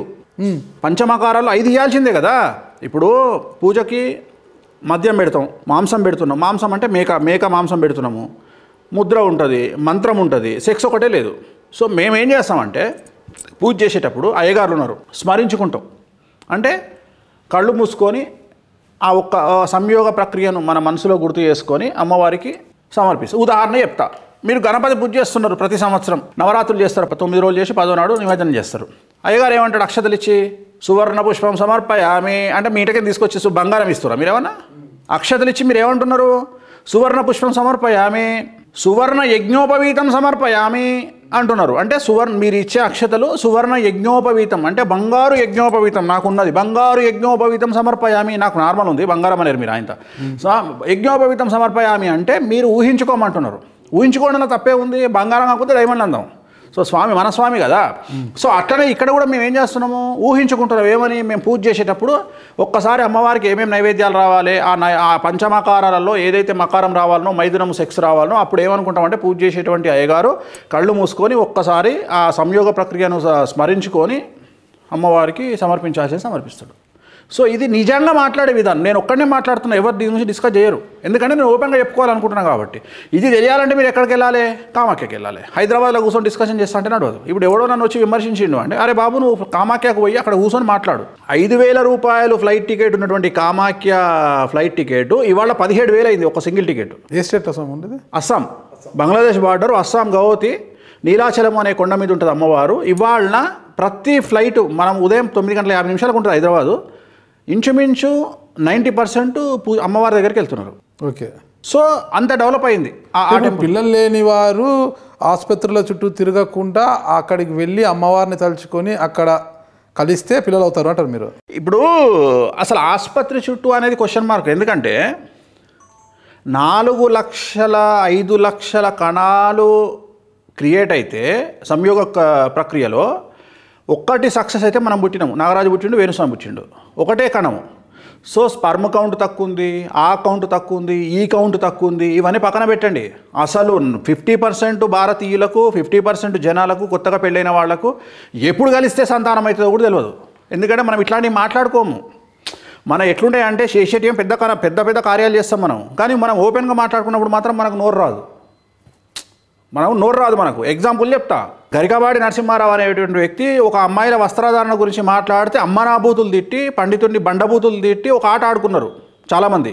రామ్ గోపాల్ వర్మ అమ్మాయి కాళ్లను నోట్లో పెట్టుకొని చీకుతుంటే ఒక్కడు కూడా మాట్లాడు. సో మనం డిఫరెంట్ కైండ్ ఆఫ్ జనరేషన్లో ఉన్నాం మనం. సో ఆయనకి ఇష్టము పాప ఆయన నోట్లో పెట్టుకున్నాడు. ఆయనకు ఇష్టమైన నోట్లో పెట్టుకున్నాడు అంటే ఈయనకు ఇష్టం ఈయన చెప్పిండు, ఈయనకు పద్ధతి గల వ్యవహారం ఈయన చెప్పిండు, విచ్చలవిడి వ్యవహారం ఆయన చెప్పిండు. కానీ పద్ధతి గల వ్యవహారం చెప్పినప్పుడు విమర్శించిన నోళ్ళు విచ్చలవిడి వ్యవహారంలో ఇవాళ వరకు ఒక్కడు కూడా బయటకు వచ్చి రామ్ గోపాల్ వర్మ నువ్వు చేసిన తప్పని మాట్లాడలే. ఇప్పుడు మీరు అంటున్నారు రామ్ గోపాల్ వర్మ మిమ్మల్ని కౌంటర్. నేను తప్ప అంటలే. నేను దీంట్లో నా ఉద్దేశం ఏంటంటే గరికపాటి గారు ఇలాంటివి మనం చెప్పొద్దు అని చెప్తున్నా. ఇలాంటివి చెప్పడానికి మనకు రైట్స్ లేవు. ఎందుకంటే కలియుగంలో ఒక వ్యక్తిని నువ్వు ఇట్లా బతుకు అని చెప్పాల్సినటువంటి అవసరం మనకు అలా అంత లేదు. ఎందుకంటే అమ్మాయిలకు ఉండే నాలెడ్జ్ వేణుస్వామికి కూడా లేదు. సో ఎవరిని ఎక్కడ కట్ చేయాలి, ఎవరిని ఎక్కడ ఎంకరేజ్ చేయాలి, ఎక్కడ ఏ డ్రెస్ వేసుకోవాలి అనేది ఈ జనరేషన్ అమ్మాయిలకు తెలిసినంతగా ఎవరికి తెలియదు. ఇంక్లూడింగ్ చాలామంది పిచ్చినా కొడుకులు మనలాంటి మగవాళ్ళు ఏమనుకుంటారంటే మేము తోపులో మాకు తెలివి ఉంది అనుకుంటారు, కానీ అమ్మాయిలకు ఉండే తెలివిలో మనకు 10% లేదు. అమ్మాయిల ముందు, ఈ జనరేషన్ అమ్మాయిల ముందు వీఆర్ 0. అది ఒప్పుకోగలిగితే మన అహం సల్లాడుతుంది. కానీ ఈగో వల్ల మనం ఒప్పుకోం. చాలా వరకు మేమేదో సలహాలు ఇస్తాం, మేమేదో ఎక్కువ నాలెడ్జ్ ఉంటుంది వాళ్ళకు, అన్నిట్లలో నాలెడ్జ్ ఉంటుంది వాళ్ళకు. వాళ్ళు ఫెయిల్యూర్ ఎక్కడ అంటే హస్బెండ్ను సెలెక్ట్ చేసుకోవడంలో, సంపాదించిన డబ్బు నిలబెట్టుకోవడంలో, ఈ రెండిట్లోనే ఫెయిల్. ఎందుకంటే ఇంద్రుడు ఇచ్చినటువంటి శాపం ఏంటంటే హస్బెండ్ విషయంలో, డబ్బు విషయంలో వాళ్ళు ఫెయిల్యూర్ అని. ఎందుకు శాపం ఇచ్చాడు అంటే ఏమని శాపం ఇచ్చాడు ఇంద్రుడు? అదే మీ జీవితంలో మీరు సరి అయినటువంటి హస్బెండ్ ఎన్నుకోలేరు, లేదా మీరు సంపాదించిన డబ్బును సరి అయినటువంటి పద్ధతిలో వినియోగించలేరు అని చెప్పేసి శాపం ఇచ్చాడు. ఎందుకంటే ఆయనను డిస్టర్బ్ చేయడానికి వివిధ రూపాల్లో వచ్చి, ఆయన తపస్సు చేసుకుంటున్నప్పుడు వివిధ రూపాల్లో వచ్చి ఆయనను డిస్టర్బ్ చేయడం వల్ల ఆ కోపంతో ఆడవాళ్ళకు శాపం ఇచ్చాడు ఆయన. ఆ శాపం వల్లనే మీరు చాలామంది హీరోయిన్స్ కానీ, చాలా పెద్ద పెద్ద అందగత్తెలందరూ, పద్మిని జాతి స్త్రీలందరూ కూడా మీరు అబ్జర్వ్ చేయండి, వాళ్ళ జీవితంలో మీకు హస్బెండ్ ప్రాబ్లం ఉంటుంది. శంకిని జాతి స్త్రీలు మళ్ళీ సపరేటా? పద్మిని, హస్తిని, చిత్తినే. శంకిని లంకి లేరు, పద్మిని, హస్తిని, చిత్తిని ముగ్గురే. మళ్ళీ వీళ్ళు ఎవరు? సెకండ్ గ్రేడ్ వితౌట్ మేకప్ అందంగా, అంటే డైరెక్ట్గా తలస్నానం చేసి బయటికి వచ్చినా కానీ అందంగా కనిపించే వాళ్ళని పద్మిని జాతి అంటారు. సో కొద్దిగా మేకప్ వేసుకుంటే హస్తిని అంటారు, మరీ మేకప్ వేసుకుంటే చిత్తిని జాతి అంటారు. మేకప్ లేకుండా అందంగా ఉండేవాళ్ళు పద్మిని జాతి స్త్రీలు. నేను వాళ్ళ గురించి మాట్లాడుతున్నా. అంటే కొంత మేకప్ వేసుకుని అందంగా కనిపించే వాళ్ళు హస్తిని జాతి, బాగా మేకప్ వేసుకుని చిత్తిని జాతి. వాళ్ళు బాగా సెలెక్ట్ చేసుకుంటారా భర్తల్ని? వాళ్ళు బాగుంటారు. పద్మిని జాతి పద్మిని జాతి స్త్రీలకే హస్బెండ్ సెలెక్షన్స్ అంతే ఫెయిల్యూర్ అవుతారు అంతే. ఓకే. సో ఇప్పుడు మనం ఎక్కడి నుండో ఎక్కడికి వచ్చినాం. యాక్చువల్గా ఇప్పుడు ఈ ఎక్కడైతే మనం వాళ్ళకి మనం అడ్వైజులు ఇవ్వడం అనేది మూర్ఖత్వం. నేను చెప్పే పాయింట్ ఏంటంటే ఈ జనరేషన్ అమ్మాయి మీరు ఈ డ్రెస్సులు వేసుకోండి, మీరు ఈ డ్రెస్సులు వేసుకోండి, మీరు నువ్వెవరయ్యా చెప్తాందుకు? నేను ఎవరు చెప్తాను? వేణుస్వామి ఎవరు, గరికపాటి ఎవరు? అసలు అవసరం లేదు, వాళ్ళకి తెలీదా? వాళ్ళు పబ్బులకు పోయి పట్టుచీర కట్టుకొని పోతారు. ఆ పబ్బులకు రోజు పబ్బులకు పోయేది హైదరాబాద్లో ఎన్ని పబ్బులు ఉన్నా సరిపోతలేవు. జనాలు అందరూ వచ్చి పబ్బులలో కూర్చుంటున్నారు. వాళ్ళు ఏ డ్రెస్సులు వేసుకొని పబ్బులకు వస్తున్నారో మనకు అందరికీ తెలుసు. అయినా కానీ మీరు పబ్బులకు పట్టుచీర కట్టుకొని పొమ్మంటే ఎందుకు పోతారు? సో మీకు పబ్బు ఉంది కదా, పబ్బు ఉంది, మీ పబ్బులకి మంచి సాంప్రదాయ దుస్తులు వస్తారా? ఎందుకు రారు? నేను అదే అంటున్నా కదా, నేను చెప్పేదే అది. మనం ఎందుకు మాట్లాడతాం అంటున్నా. ఎవరు ఎట్లా వచ్చినా నేనైతే ఒకవేళ పోవాల్సి వస్తే ఇదే లుంగి ఇదే అంగి మీద పోతున్నా. మీ పబ్బుకి మీరు ఇట్లా వెళ్తారా స్వామి? ఇట్లనే వెళ్తున్నాం. ఇట్లనే వెళ్తున్నాం. ఎందుకంటే ఇప్పుడు విచిత్రమైన విషయం ఏంటంటే నా పబ్ ఓపెనింగ్కి నేను లేను. ఇంకా విచిత్రం, నవంబర్ 26 ఓపెన్ అయింది, నేను ఆస్ట్రేలియాలో ఉన్నా. నేను ఎందుకంటే డేట్ ఫిక్స్ అయిపోయింది. ఎవరు ఓపెన్ చేశారు? మా పార్ట్నర్స్ ఉంటారు కదా, నా సింగిల్ కాదు కదా, ఒక 3 పార్ట్నర్ 4 పార్ట్నర్ కలిసి ఓపెన్. ఎంతో మంది ఓపెనింగ్స్ మిమ్మల్ని పిలుస్తుంటే మీ పబ్ ఓపెనింగ్కి మీరు లేరనమాట. అది ఏదో పెట్టాలని పెట్టినాము, ఏదో ఉండాలి అని పెట్టినాము అంటే స్వామి. ఇప్పుడు ఇదంతా కూడా నాకు అర్థం కాదు. మీరు పబ్బులు ఓపెన్ చేయడము, నేను మాంసం తింటాను, సెక్స్ చేస్తూ అమ్మవారిని స్మరించాలి అంటే పూజ అనేది ఒక శుచి శుభ్రతతో చేసేది దక్షిణాచారం, అంతే కదా. మాట్లాడుకుందాం దక్షిణాచారం. ఓకే, నేను చేసేది వామాచారం. Okay okay. నేను చేసేది మీరు ఎంత ఎంగిలి మంగళం చేస్తే అంత హ్యాపీ ఫీల్ అవుతుంది. ప్రతి దేవాలయానికి క్షేత్రపాలకుడు ఉంటాడు. ఈ విషయాలన్నీ కూడా బ్రాహ్మణులకు తెలుసు. మరి తెలిసిన మిమ్మల్ని ఎందుకు వ్యతిరేకిస్తారు? అంటారు. నేను చాలా మంది మా ఇంటికి వస్తుంటారు పురోహితులు, వాళ్ళు పూజలు చేయడానికి. అబ్బా మొన్న ఇంటర్వ్యూ చూసామంటే అబ్బా ఏంటండి ఆయన అబ్బా బాబా బాబా చెవులు పట్టుకుంటారు, అమంగళం అన్నట్టుగా చెవులు పట్టుకుంటారు. ఎందుకు మరి ఇదంతా కూడా? అంటే నేను అనేది డేర్ ఉండకపోవచ్చు, బ్రహ్మ పదార్థం అంటారు, అంటే అదొక మన చిదంబర రహస్యం అంటారు. అట్లా కొన్ని ఓపెన్ చేసుకోరు. బ్రాహ్మణులు నేను చాలా మంది చూస్తాను, పాపం ఒంటి మీద ఇది ఉండదు, పాపం ఒక ధోతి వేసుకొని జంజం వేసుకొని ధోతి వేసుకుంటారు, కింద పంచ కట్టుకొని. అంటే వాళ్ళు ఎన్నుకున్నటువంటి వృత్తిని బట్టి, వాళ్ళ యొక్క వాళ్ళు పూజించేటువంటి దైవాన్ని బట్టి, ఏరియాని బట్టి ఉంటుంది. ఉదాహరణ, తెలంగాణలో మీకు నరసింహస్వామి దగ్గర నాన్ వెజ్ నడుస్తుంది, ఆంధ్రాలో నడవదు. ఉదాహరణ, ఆంధ్రాలో మీరు ఏ దేవాలయానికి వెళ్ళండి, సింహాచలం వెళ్ళండి, మీరు ఎక్కడికి పోయినా మీకు నాన్ వెజ్ నడవదు. అసలు నాన్ వెజ్ నిషేధం ఆంధ్రాలో. ఏది దేవాలయాలు. యాదిరిగుట్ట పైన దర్శనం చేసుకొని కింద గుట్ట దగ్గరికి రాగానే ఫస్ట్ కించికట్ స్టార్ట్ అవుతుంది, కోస్తూనే ఉంటారు. ఎందుకంటే దేశ కాలమాన పరిస్థితులు, ఆచార వ్యవహారాలు అనేటివి డిఫరెంట్గా ఉంటాయి. సో మన దగ్గర ఇప్పుడు తెలంగాణకు వస్తే, ప్రత్యేకించి తెలంగాణలో బోనాల పండుగ లిక్కర్ లేనిది, నాన్ వెజ్ లేనిది నడవదు. రైట్. ఇక్కడ తొలి ఏకాదశి అని చేస్తారు జనరల్గా. ఆషాఢ మాసంలో తెలంగాణలో తొలి ఏకాదశి అంటారు. జనరల్గా ఏకాదశి నాడు ఉపవాసం ఉండాలి, అందరికి తెలిసిందే, మీకు తెలుసు. అంటే ఉపవాసం ఉండాలంటారు. ఈ వైకుంఠ ఏకాదశి అంటే ఏంటి స్వామి? అది ముక్కోటి ఏకాదశి. అది ఉత్తర ద్వార దర్శనము. ఆ రోజు ఉత్తర ద్వార దర్శనంలో నుండి భగవంతులందరూ, దేవుళ్ళందరూ నడుస్తారు అనేటువంటి ఉద్దేశంతో, వాళ్ళు నడిచినటువంటి దారిలో మనం నడవాలి అనేటువంటిది, ఆ దారిలో నడిస్తే మనకు మోక్షం వస్తుంది అనేటువంటి ఉద్దేశంతో ముక్కోటి ఏకాదశి, అదే వైకుంఠ ఏకాదశి అనేటువంటిది చేస్తారు. తొలి ఏకాదశి అనేటువంటిది పండగలకు ప్రథమమైనటువంటి పండగ. అంటే ఈ తొలి ఏకాదశి నుండే ఇంకా పండగల ప్రారంభమవుతాయి. ఎందుకంటే ఆషాఢ మాసం నుండి ఇక తొలి ఏకాదశి స్టార్ట్ అవుతుంది. సో దాంట్లో తొలి ఏకాదశి నాడు తెలంగాణ ప్రాంతంలో ప్రతి ఇంట్లో మటన్ ఉంటుంది. ఆ రోజు జనరల్గా ఏకాదశి నాడు భోజనమే చేయరు, కానీ ఆ రోజు తెలంగాణలో మటన్ ఉంటుంది ఖచ్చితంగా. మీరు వండుతారు స్వామి ఆ రోజు? నేను ఉండను, జనరల్గా అందరి ఇళ్ళలో చెప్తున్నా. అంటే నేను అనేది ఏంటంటే, నా ఇష్టాలకు సంబంధించి కాదు నేను మాట్లాడేది, శాస్త్రానికి సంబంధించి మాట్లాడుతున్నా. అది అర్థం చేసుకోకపోతే నేనేం చేయలేను. ఇప్పుడు నేను మాట్లాడే ప్రతిదీ కూడా దైవికంగా మాట్లాడుతున్నా. నేను ఏది మాట్లాడినా కామాఖ్య అమ్మవారిని కంపేర్ చేస్తూ మాట్లాడుతున్నా. కామాఖ్య అమ్మవారిని పూజించేటువంటి భక్తుడిగా, క్రియేటర్గా, అంటే కామాఖ్య దశమహావిద్యలను ఆంధ్రప్రదేశ్ తెలంగాణ రాష్ట్రంలో చూపించేటువంటి వ్యక్తిగా మాట్లాడుతున్నా తప్ప, నా సొంతంగా నాకు మందు తాగాలని సోకు, మటన్ తినాలని సోకు, చికెన్ లేదు. ఒకవేళ నిజంగానే అలా తింటే ఏ వ్యక్తి కూడా ఇంత మూర్ఖంగా బయటకు వచ్చి చెప్పుకోడు. ఓకే, వ్యక్తిగతంగా మాట్లాడేటట్టు అయితే నా సొంతంగా నేను, ఇప్పుడు ఒక సామెతనే ఉంది, చికెన్ తింటామని బొక్కలు మెల్లేసుకొని తిరుగుతామా? కరెక్ట్. సో నేను నిజంగానే మాంసం తినాలని ఎముకలు మెల్ల వేసుకెళ్ళి, సో నేను ఒకవేళ నా వ్యక్తిగతమైనటువంటి అలవాట్ల గురించి మాట్లాడుకుంటే నేను మీకు చెప్పా. ఎందుకు చెప్తా? ఈ డిస్కషన్ ఎందుకు చేస్తా? దొంగతనంగా పోయి మంద అవుతా, దొంగతనంగా పోయి మటన్ తింటా, మిగతా వాళ్ళలాగానే. కానీ నేనేం చెప్తా, మిగతా వాళ్ళు అలా చేస్తుంటారా? అంటే చేసే వాళ్ళ గురించి అందరిని అంటలేను, ఇది నేను అదే చెప్తున్నా, అందరిని అంటలేను. ఇక్కడ కొంతమంది ఎవరైతే శోస్త్రీలు ఉన్నారో, ఎవరైతే బ్రాహ్మణ ఆచారాలని పాటిస్తున్నారో, ఎవరైతే వాళ్ళ వ్యక్తిగతమైనటువంటి ఆలోచన విధానాన్ని బట్టి ఆలోచిస్తున్నారో వాళ్ళ జోలికి నేను పోవడం లేదు. మొన్న మాకు సంబంధించినటువంటి మా సోదర సమానులు మురుముళ్ళ వెంకటరామ శర్మ గారు అని ఉంటారు, ఆయన దర్శనం మాసపత్రిక సంబంధించినటువంటి వ్యక్తి. సోదర ఏంది ఇది మీరు ఇట్లా చెప్పుకున్నారు, ఇట్లా ఇది మీ వ్యక్తిగతమైనటువంటి అభిప్రాయం? అవునన్నా వ్యక్తిగతమైన అభిప్రాయమే, ఇప్పుడు కూడా అదే చెప్తున్నా, నా వ్యక్తిగతమైన అభిప్రాయమే. రైట్. ఇప్పుడు కామాఖ్యకు వచ్చి చూసిన వాళ్ళకి తెలుస్తుంది, వేణుస్వామికి తెలుస్తుంది, థర్డ్ పర్సన్కి తెలియదు కదా. సో వాళ్ళందరూ కూడా విమర్శిస్తారు, ఏమని అంటే వేణుస్వామి చేసే తప్పు అనుకొని, తప్పే ఉంది. ఇప్పుడు ఒక వీడియో ఉంది, ఉజ్జయిని మహాకాళేశ్వర్లో మందు అభిషేకం చేస్తారు ఒక టెంపుల్లో. అక్కడనే కర్ణాటకలో ఒక 50 టెంపుల్స్లో మందు ప్రసాదంకి ఇస్తారు, నాన్ వెజ్ ప్రసాదంగా పెడతారు, లిక్కర్ ప్రసాదంకి ఇస్తారు మనకు. సో అక్కడికి పోతే తెలుస్తుందా లేకపోతే పోకుండా తెలుస్తుందా? పోతే తెలుస్తుంది ఏంటని. మరి ఇప్పుడు ఒక ఉదాహరణ, ఇప్పుడు అట్లనే మన రాంచీ దగ్గర ఒక టెంపుల్ ఉంది, ఆ టెంపుల్లో పొద్దున్నే మేకతోని పూజ చేస్తారు. మేక సంబంధించిన మాంసం పెడితేనే 4 గంటలకు స్పెషల్ ఆరతి ఇచ్చిన తర్వాత బయటికి ఓపెన్ చేస్తారు. రాజరప్ప అని దేవాలయం పేరు, చిన్నమస్తాదేవి ఉంటుంది అక్కడ. నేను మొన్న పోయి వచ్చిన. పొద్దున్న 4 గంటలకు స్పెషల్ ఆరతి ఉంటుంది. నువ్వు పోతే తెలుస్తుందా పోకుండా తెలుస్తుందా? ఇప్పుడు ఇక్కడ కామాఖ్యలో ఏం జరుగుతుందో పోకుండా ఎట్లా తెలుస్తుంది? కామాఖ్యకు పోతే కామాఖ్యలో ఏం జరుగుతుంది అనేది తెలుస్తుంది. సార్ నన్ను తీసుకెళ్ళండి, తప్పకుండా తీసుకెళ్తా. మీరు మిమ్మల్ని తీసుకెళ్తే మీలాంటి వాళ్ళ ద్వారా 10 మందికి ఖచ్చితంగా ఆడే షూట్ చేద్దాం, ఆడే అంటే అభిప్రాయాలు తీసుకుని అక్కడ ఏం జరుగుతుందో మనం ఖచ్చితంగా ఇది ప్రోగ్రామ్ చేద్దాం. సో చాలా సంచలనం అవుతుంది అది, ఎందుకంటే ఆ జనాలకు తెలుస్తుంది. ఇప్పుడు తీసుకెళ్ళండి ఈసారి, నా టీం నా క్రూతో వస్తాను నేను. షూర్, మనం ఇది చేద్దాం. అవును స్వామి, నీ పూజలు చెప్పారు కదా మీరు. ఇప్పుడు ఏపీలో R&B మినిస్టర్ దాడిశెట్టి రాజా గారు, ఆయన కోసం ఏం పూజ చేశారేంటి? ఇవే పూజలు అంటే 5 పూజలు. రాజశ్యామల, బగాలమ్మకి, తారా, చిన్నమస్త. ఓకే, ఇవన్నీ చేశారు ఆయన. 4 చేశాం.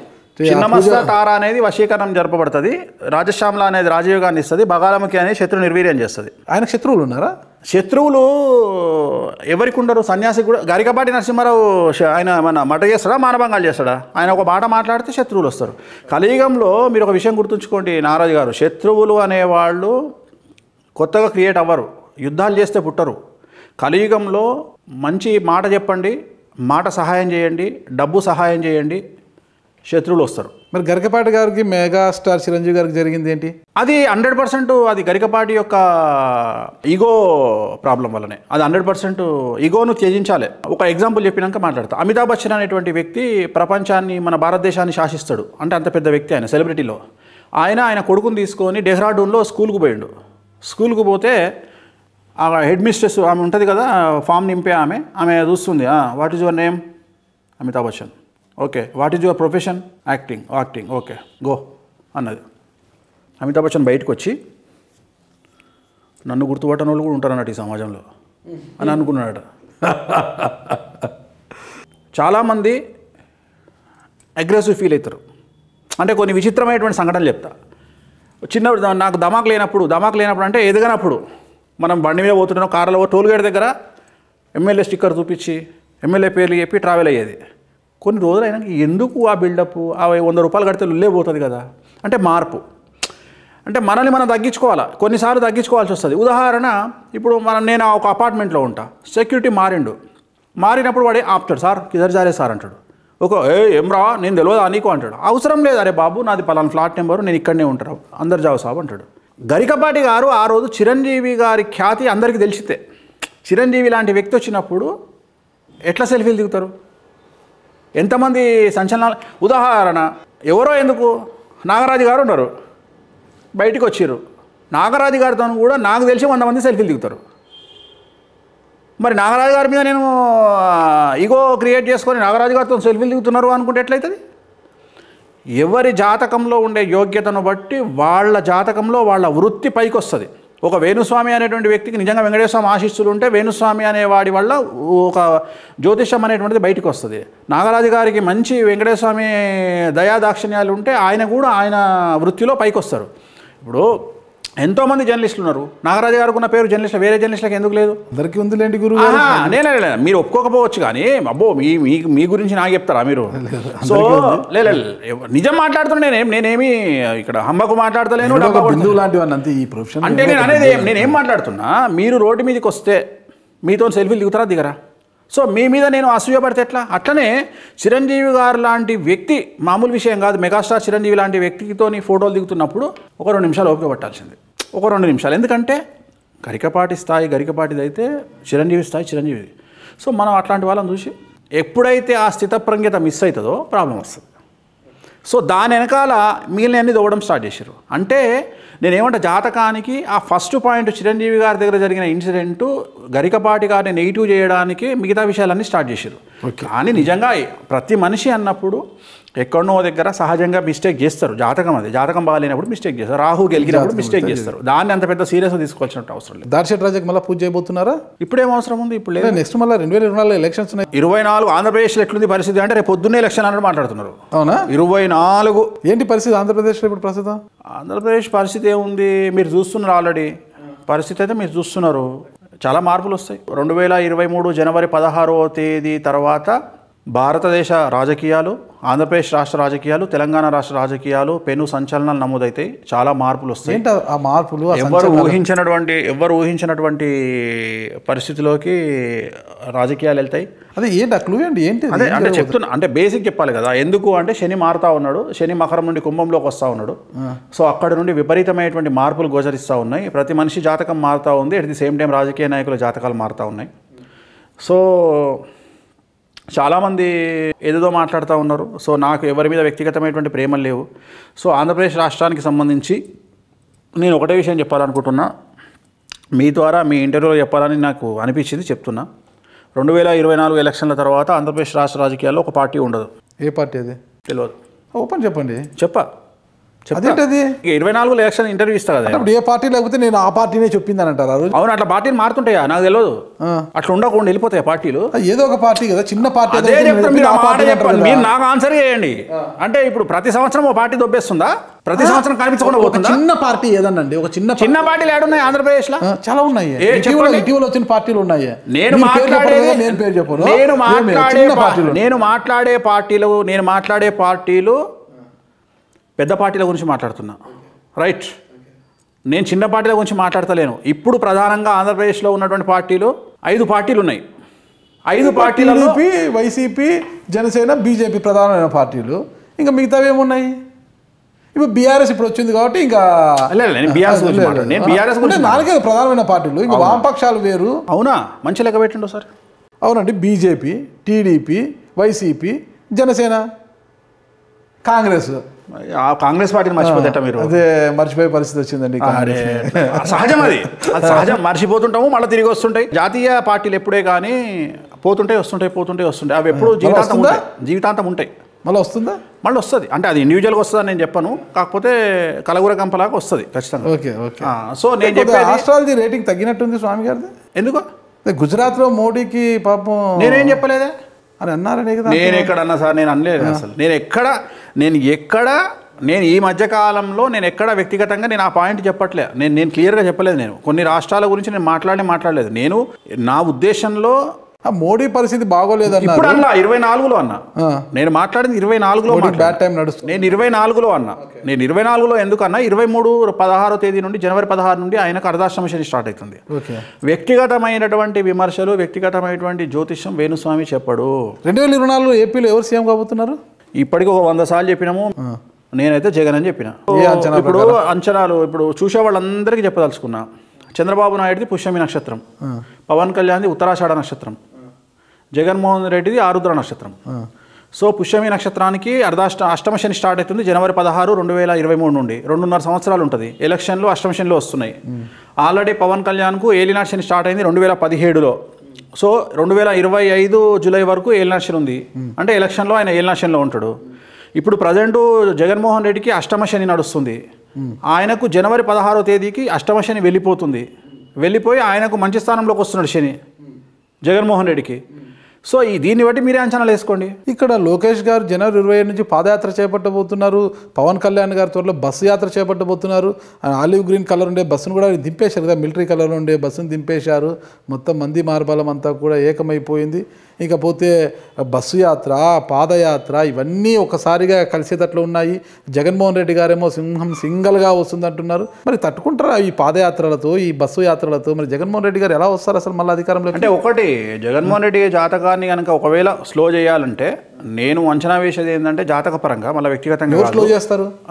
ఎవరు స్లో చేస్తారు జగన్మోహన్ రెడ్డి జాతకాన్ని? టీడీపీ, జనసేన, బీజేపీ 3 కలిస్తే జగన్ గారు స్లో అవుతారు. టీడీపీ, జనసేన కలిస్తే కష్టం. నేను చెప్తూ వెరీ క్లియర్, 3 కలవాలి. 3 కలవాలా? 3 కలిస్తేనే వర్కౌట్ అవుతుంది, లేకపోతే లేదు. లేకపోతే కష్టం. చంద్రబాబు నాయుడు గారికి సీఎం కారా?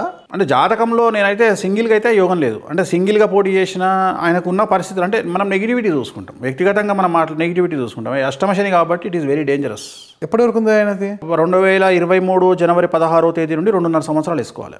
ఓకే, మరి అష్టమ శనిలో ఉన్నప్పుడు ఒకవేళ వేరే పార్టీలు కలిసిన ఎలా సీఎం అవుతారు ఆయన? అంటే వేరే వాళ్ళ గ్రహాలన్న మనకి వస్తాయి. బీజేపీ వాళ్ళకు కనీసము ఇప్పుడు బీజేపీ ప్రెసిడెంట్ ద్వారానే ఏమైనా కలిసి వస్తుందని. ఓకే, వాళ్ళ గ్రహాల అనుకూలంతో ఈ గ్రహాలు ఎట్లాగో పవన్ కళ్యాణ్ గారి గ్రహాలు బాధిస్తాయి. పవన్ కళ్యాణ్ గారిది చంద్రబాబు నాయుడు దగ్గర ఎట్లాగూ బాగలేదు. అట్లీస్ట్ బీజేపీతో కలిస్తే వాళ్ళ మంచన వీళ్ళకు అంటుకుంటుందని. ఇప్పుడు పవన్ కళ్యాణ్ గారు బస్ యాత్రతో సీఎం అంటున్నారు. అంటే యాత్రలు పక్కన పెట్టండి, ఇప్పుడు ఆ మాటకు వస్తే 2024లో సెంట్రల్ కాంగ్రెస్ రావాలి కదా మరి, జోడో యాత్రతోని. ఓకే, రావాలి కదా. మీరు చెప్పేదాన్ని బట్టి నన్ను ప్రశ్న అడగొద్దు, మీరే చెప్పాలి ప్రధానమంత్రి రాహుల్ గాంధీ అని. ఓకే, పవన్ కళ్యాణ్ గారు సీఎం కాలేరా? ఎవరు? పవన్ కళ్యాణ్ గారు. పవన్ కళ్యాణ్ గారు సీఎం అయ్యే అవకాశం 2024లో అయితే 100% లేదు. 100% ఉంటుంది, 1000% కూడా ఉంటుంది. ఉంటుంది ఉంటుంది. అదే ఏ స్కూల్లో చదివారు మీరు? నాగరాజు గారికి ఇష్టమైన స్కూల్ అది. మీరు మళ్ళా నన్ను అంటారు స్వామి. నేను 100% విన్నా స్వామి, 1000% విన్నా. అందుకే ఏ స్కూల్లో చెప్తే నేను మా పిల్లల్ని ఏమైనా షిఫ్ట్ చేద్దాం అనుకుంటున్నాను నేను. మీ అదేదో అదేదో ఉండేవా ఎందుకు పాపం మా జలీల్ ఖాన్ గారు అంతేనంటారా? ఏది చేసినా జనాలు ఏం ట్రోల్ చేసినా నేను మాట్లాడా. ఎందుకంటే బెదరరా మీరు? చీచి అస్సలు లైఫ్ ఎంజాయ్ చేస్తా, బాగా ఎంజాయ్ చేస్తారా? మరి పవన్ కళ్యాణ్ గారు సీఎం కారు అంటున్నారు. మరి పాపం ఆయన ఇప్పటికే 3 పెళ్ళిళ్ళు అది ఇదని అపవాదాలు ఎదుర్కొంటున్నారు. పాపం ఆయనని వ్యక్తిగతంగా దూషిస్తున్నారు. ఏమన్నా అంటే ఎవరైనా కూడా అధికార పార్టీ కావచ్చు, ఇటు టీడీపీలో కొంతమంది కావచ్చు, ఎవరైనా కొంతమంది ఆయన 3 పెళ్ళిళ్ళని ఆయన వ్యక్తిగత జీవితంలోకి వెళ్తుంటారు. ఆయన ఫీల్ అయ్యిందా? మననే అన్నాడు కదా మీరు కూడా చేసుకోమని. మరి 4వ పెళ్లి చేసుకుంటాడని మీరు ఎలా చెప్తున్నారు? మరి జాతకం చూసి చెప్తున్నా. అంటే ఇలా ఇంకా పవన్ కళ్యాణ్ గారు ఇంకా పెళ్ళిళ్ళు చేసుకుంటూ పోవడమేనా? అది ఆయన ఇష్టము, ఆయనకు లేని బాధ మనకెందుకు, మీకెందుకు, నాకెందుకు? ఓకే సార్, నేను అదే మాట్లాడుతున్నా. వ్యక్తిగతమైనటువంటి అంశాల జోలికి వెళ్ళవద్దు. పవన్ కళ్యాణ్ 100 పెళ్ళిళ్ళు చేసుకొనియండి, ఆయన చెప్పిందే నేను చెప్తాను. మీకుంటే చేసుకుంటారా బాబు? 4వ పెళ్లి కూతురు ఎక్కడుంది ఇప్పుడు? ఒక పెళ్ళాన్ని మెయింటైన్ చేయడమే మనకు తెల్లింటికలు వచ్చినాయి అన్ని. మీకైతే నల్లింటికలు రాలేదు. ఏ కలర్ వేసుకున్నా, మీ ఇంటర్వ్యూ కోసం వేసుకున్నా కలర్ వేసుకున్నా, మొత్తం తెల్లింటికలు. ఇది అట్లాంటిది 4 పెళ్ళిళ్ళు 3 పెళ్ళిళ్ళు చేసుకుంటే ఆయనకు దండం పెట్టాల్సిందే. ఎందుకు అంటే ఈ జనరేషన్ అంత కష్టంగా ఉంది. ఇప్పుడు రాబోయే ఇంకో 10 ఏళ్ళు అయితే పెళ్ళిళ్ళు కూడా చేసుకోరు. ఏమెట్లా? పాశ్చాత్య దిశగా మన సంస్కృతి కూడా సహజీవనం స్టార్ట్ అవుతుందా? సహజీవనం ఆల్రెడీ స్టార్ట్ అయింది కదా. అయిపోయిందా? సహజీవనం ఆల్రెడీ స్టార్ట్ అయింది. ఇప్పుడు నెక్స్ట్ అదే ఉంటుంది. అందుకనే అంటున్నా, పెళ్ళిళ్ళు చేసుకోరు, ఇంకో 10 ఏళ్ళు అయితే పెళ్ళిళ్ళు ఉండయి. ఓకే, సో సహజీవనాలే ఉంటాయి. ఇప్పుడు పవన్ కళ్యాణ్ గారు మగపిల్లలు బతకడం ఎలా? చాలా కష్టము. కట్నాలు వస్తేనే కదా. మగ పుట్టుక పుట్టడం దరిద్రం. ఇంతకుముందు మనం ఆడపిల్లల గురించి మాట్లాడుకున్నాం కదా, మగవాడికి దరిద్రం ఇప్పుడు. ఎందుకంటే 100 ఉద్యోగాలలో 90 ఆడవాళ్ళకి ఇస్తే మిగిలిన 10 మగవాళ్ళకి ఇస్తారు. సో ప్రతి దగ్గర వాళ్ళే. అంటే కలియుగ దైవం వెంకటేశ్వర స్వామి వారు నడిపించేటువంటి రథానికి 2 గుర్రాలు, ఒకటి స్త్రీ, 2 డబ్బు, మనీ అండ్ మనిషి. ఈ 2 శాసిస్తాయి ప్రపంచాన్ని. ఈ 2 తప్ప వేటికి వాల్యూ లేదు ప్రపంచంలో. అందుకని అమ్మాయికి ఉండే వాల్యూ మగవాళ్ళకు ఉండదు. ఎందుకంటే అమ్మాయికి ₹1,00,000 వచ్చిన తర్వాత ₹1,00,000 వచ్చే మగవాడిని అమ్మాయి పెళ్లి చేసుకుంటుందా? చేసుకోదు. 2 లక్షల కోసం చూస్తుంది. అంటే ఈమె కోసం 2 లక్షలు వీడు సంపాదించాలి. వీనికి అంత సీన్ లేదు. ఇప్పుడు యూఎస్ స్టాంపింగ్ ఆడవాళ్ళకు పడటం మగవాళ్ళకు పడదు.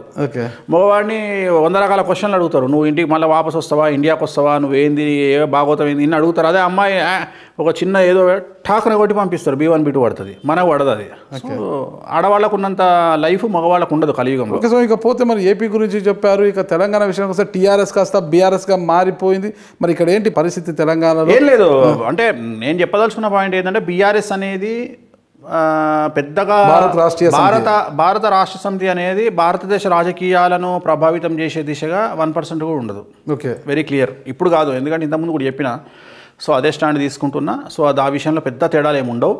పేరు మారింది బీఆర్ఎస్ అని, కానీ టీఆర్ఎస్కు ఉన్నంత ఇమేజే ఉంటుంది. బీఆర్ఎస్ వల్ల దేశ రాజకీయాల్లో సంచలనాలు ఏమి ఉండవు, ప్లస్ పెద్ద మార్పులు ఏమి ఉండవు. తెలంగాణలో ఒక ప్రాంతీయవాదంతో ఉన్న ఆ పార్టీ నిజంగా మళ్ళీ మనం కూడా సాగించగలుగుతా ఇక్కడ బీఆర్ఎస్తో? తెలంగాణలో వచ్చిన నష్టం ఏం లేదని చెప్తున్నా నేను. తెలంగాణలో వచ్చిన నష్టం తెలంగాణలో 2023లో మళ్ళీ ఎన్నికల్లో ఈసారి మళ్ళీ 23కే వచ్చే అవకాశం ఉంటుంది. ఎందుకంటే ఎలక్షన్స్ జరుగుతాయి డిసెంబర్, బట్ జరగచ్చు. సీఎం ఎవరవుతారంటారు? ఇంకా టైం ఉంది దానికి. ఎందుకు చెప్తున్నా అంటే ఇప్పుడు కేసీఆర్ గారిది ఇంతకుముందు మనం మాట్లాడుకుంటూ చంద్రబాబు నాయుడు గారిది కర్కాటక రాశి, కేసీఆర్ గారిది కర్కాటక రాశి. నేను ఆల్రెడీ చెప్పిన 2023 జనవరి 16 తర్వాత న్యాయపరమైన చిక్కులు వస్తాయి కేసీఆర్ గారి కుటుంబానికి అని చెప్పిన. నేను చెప్పినట్టుగానే ఆల్రెడీ మన సిబిఐ ఎంక్వైరీ జరిగింది కవిత గారికి. ఆల్రెడీ మళ్ళీ 91 నోటీస్ ఇచ్చారు. సో దీని తర్వాత మళ్ళీ 41 సిఆర్పీ ఇస్తారు. సో అట్లనే ఇప్పుడు నిన్న పైలట్ రోహిత్ రెడ్డికి ఈడీ నోటీసులు ఇచ్చింది.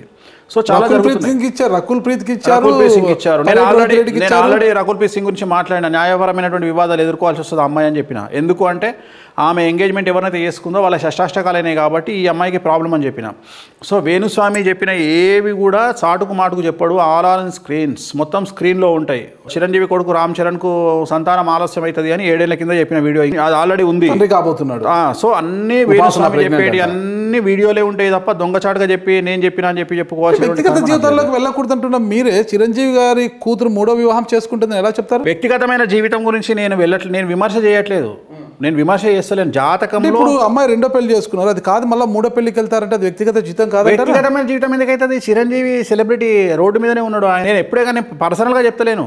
నేను ఎవరైతే ఇప్పుడు 2వ పెళ్లి చేసుకుందని మీరే అన్నారు కదా, మీకెలా తెలుసు?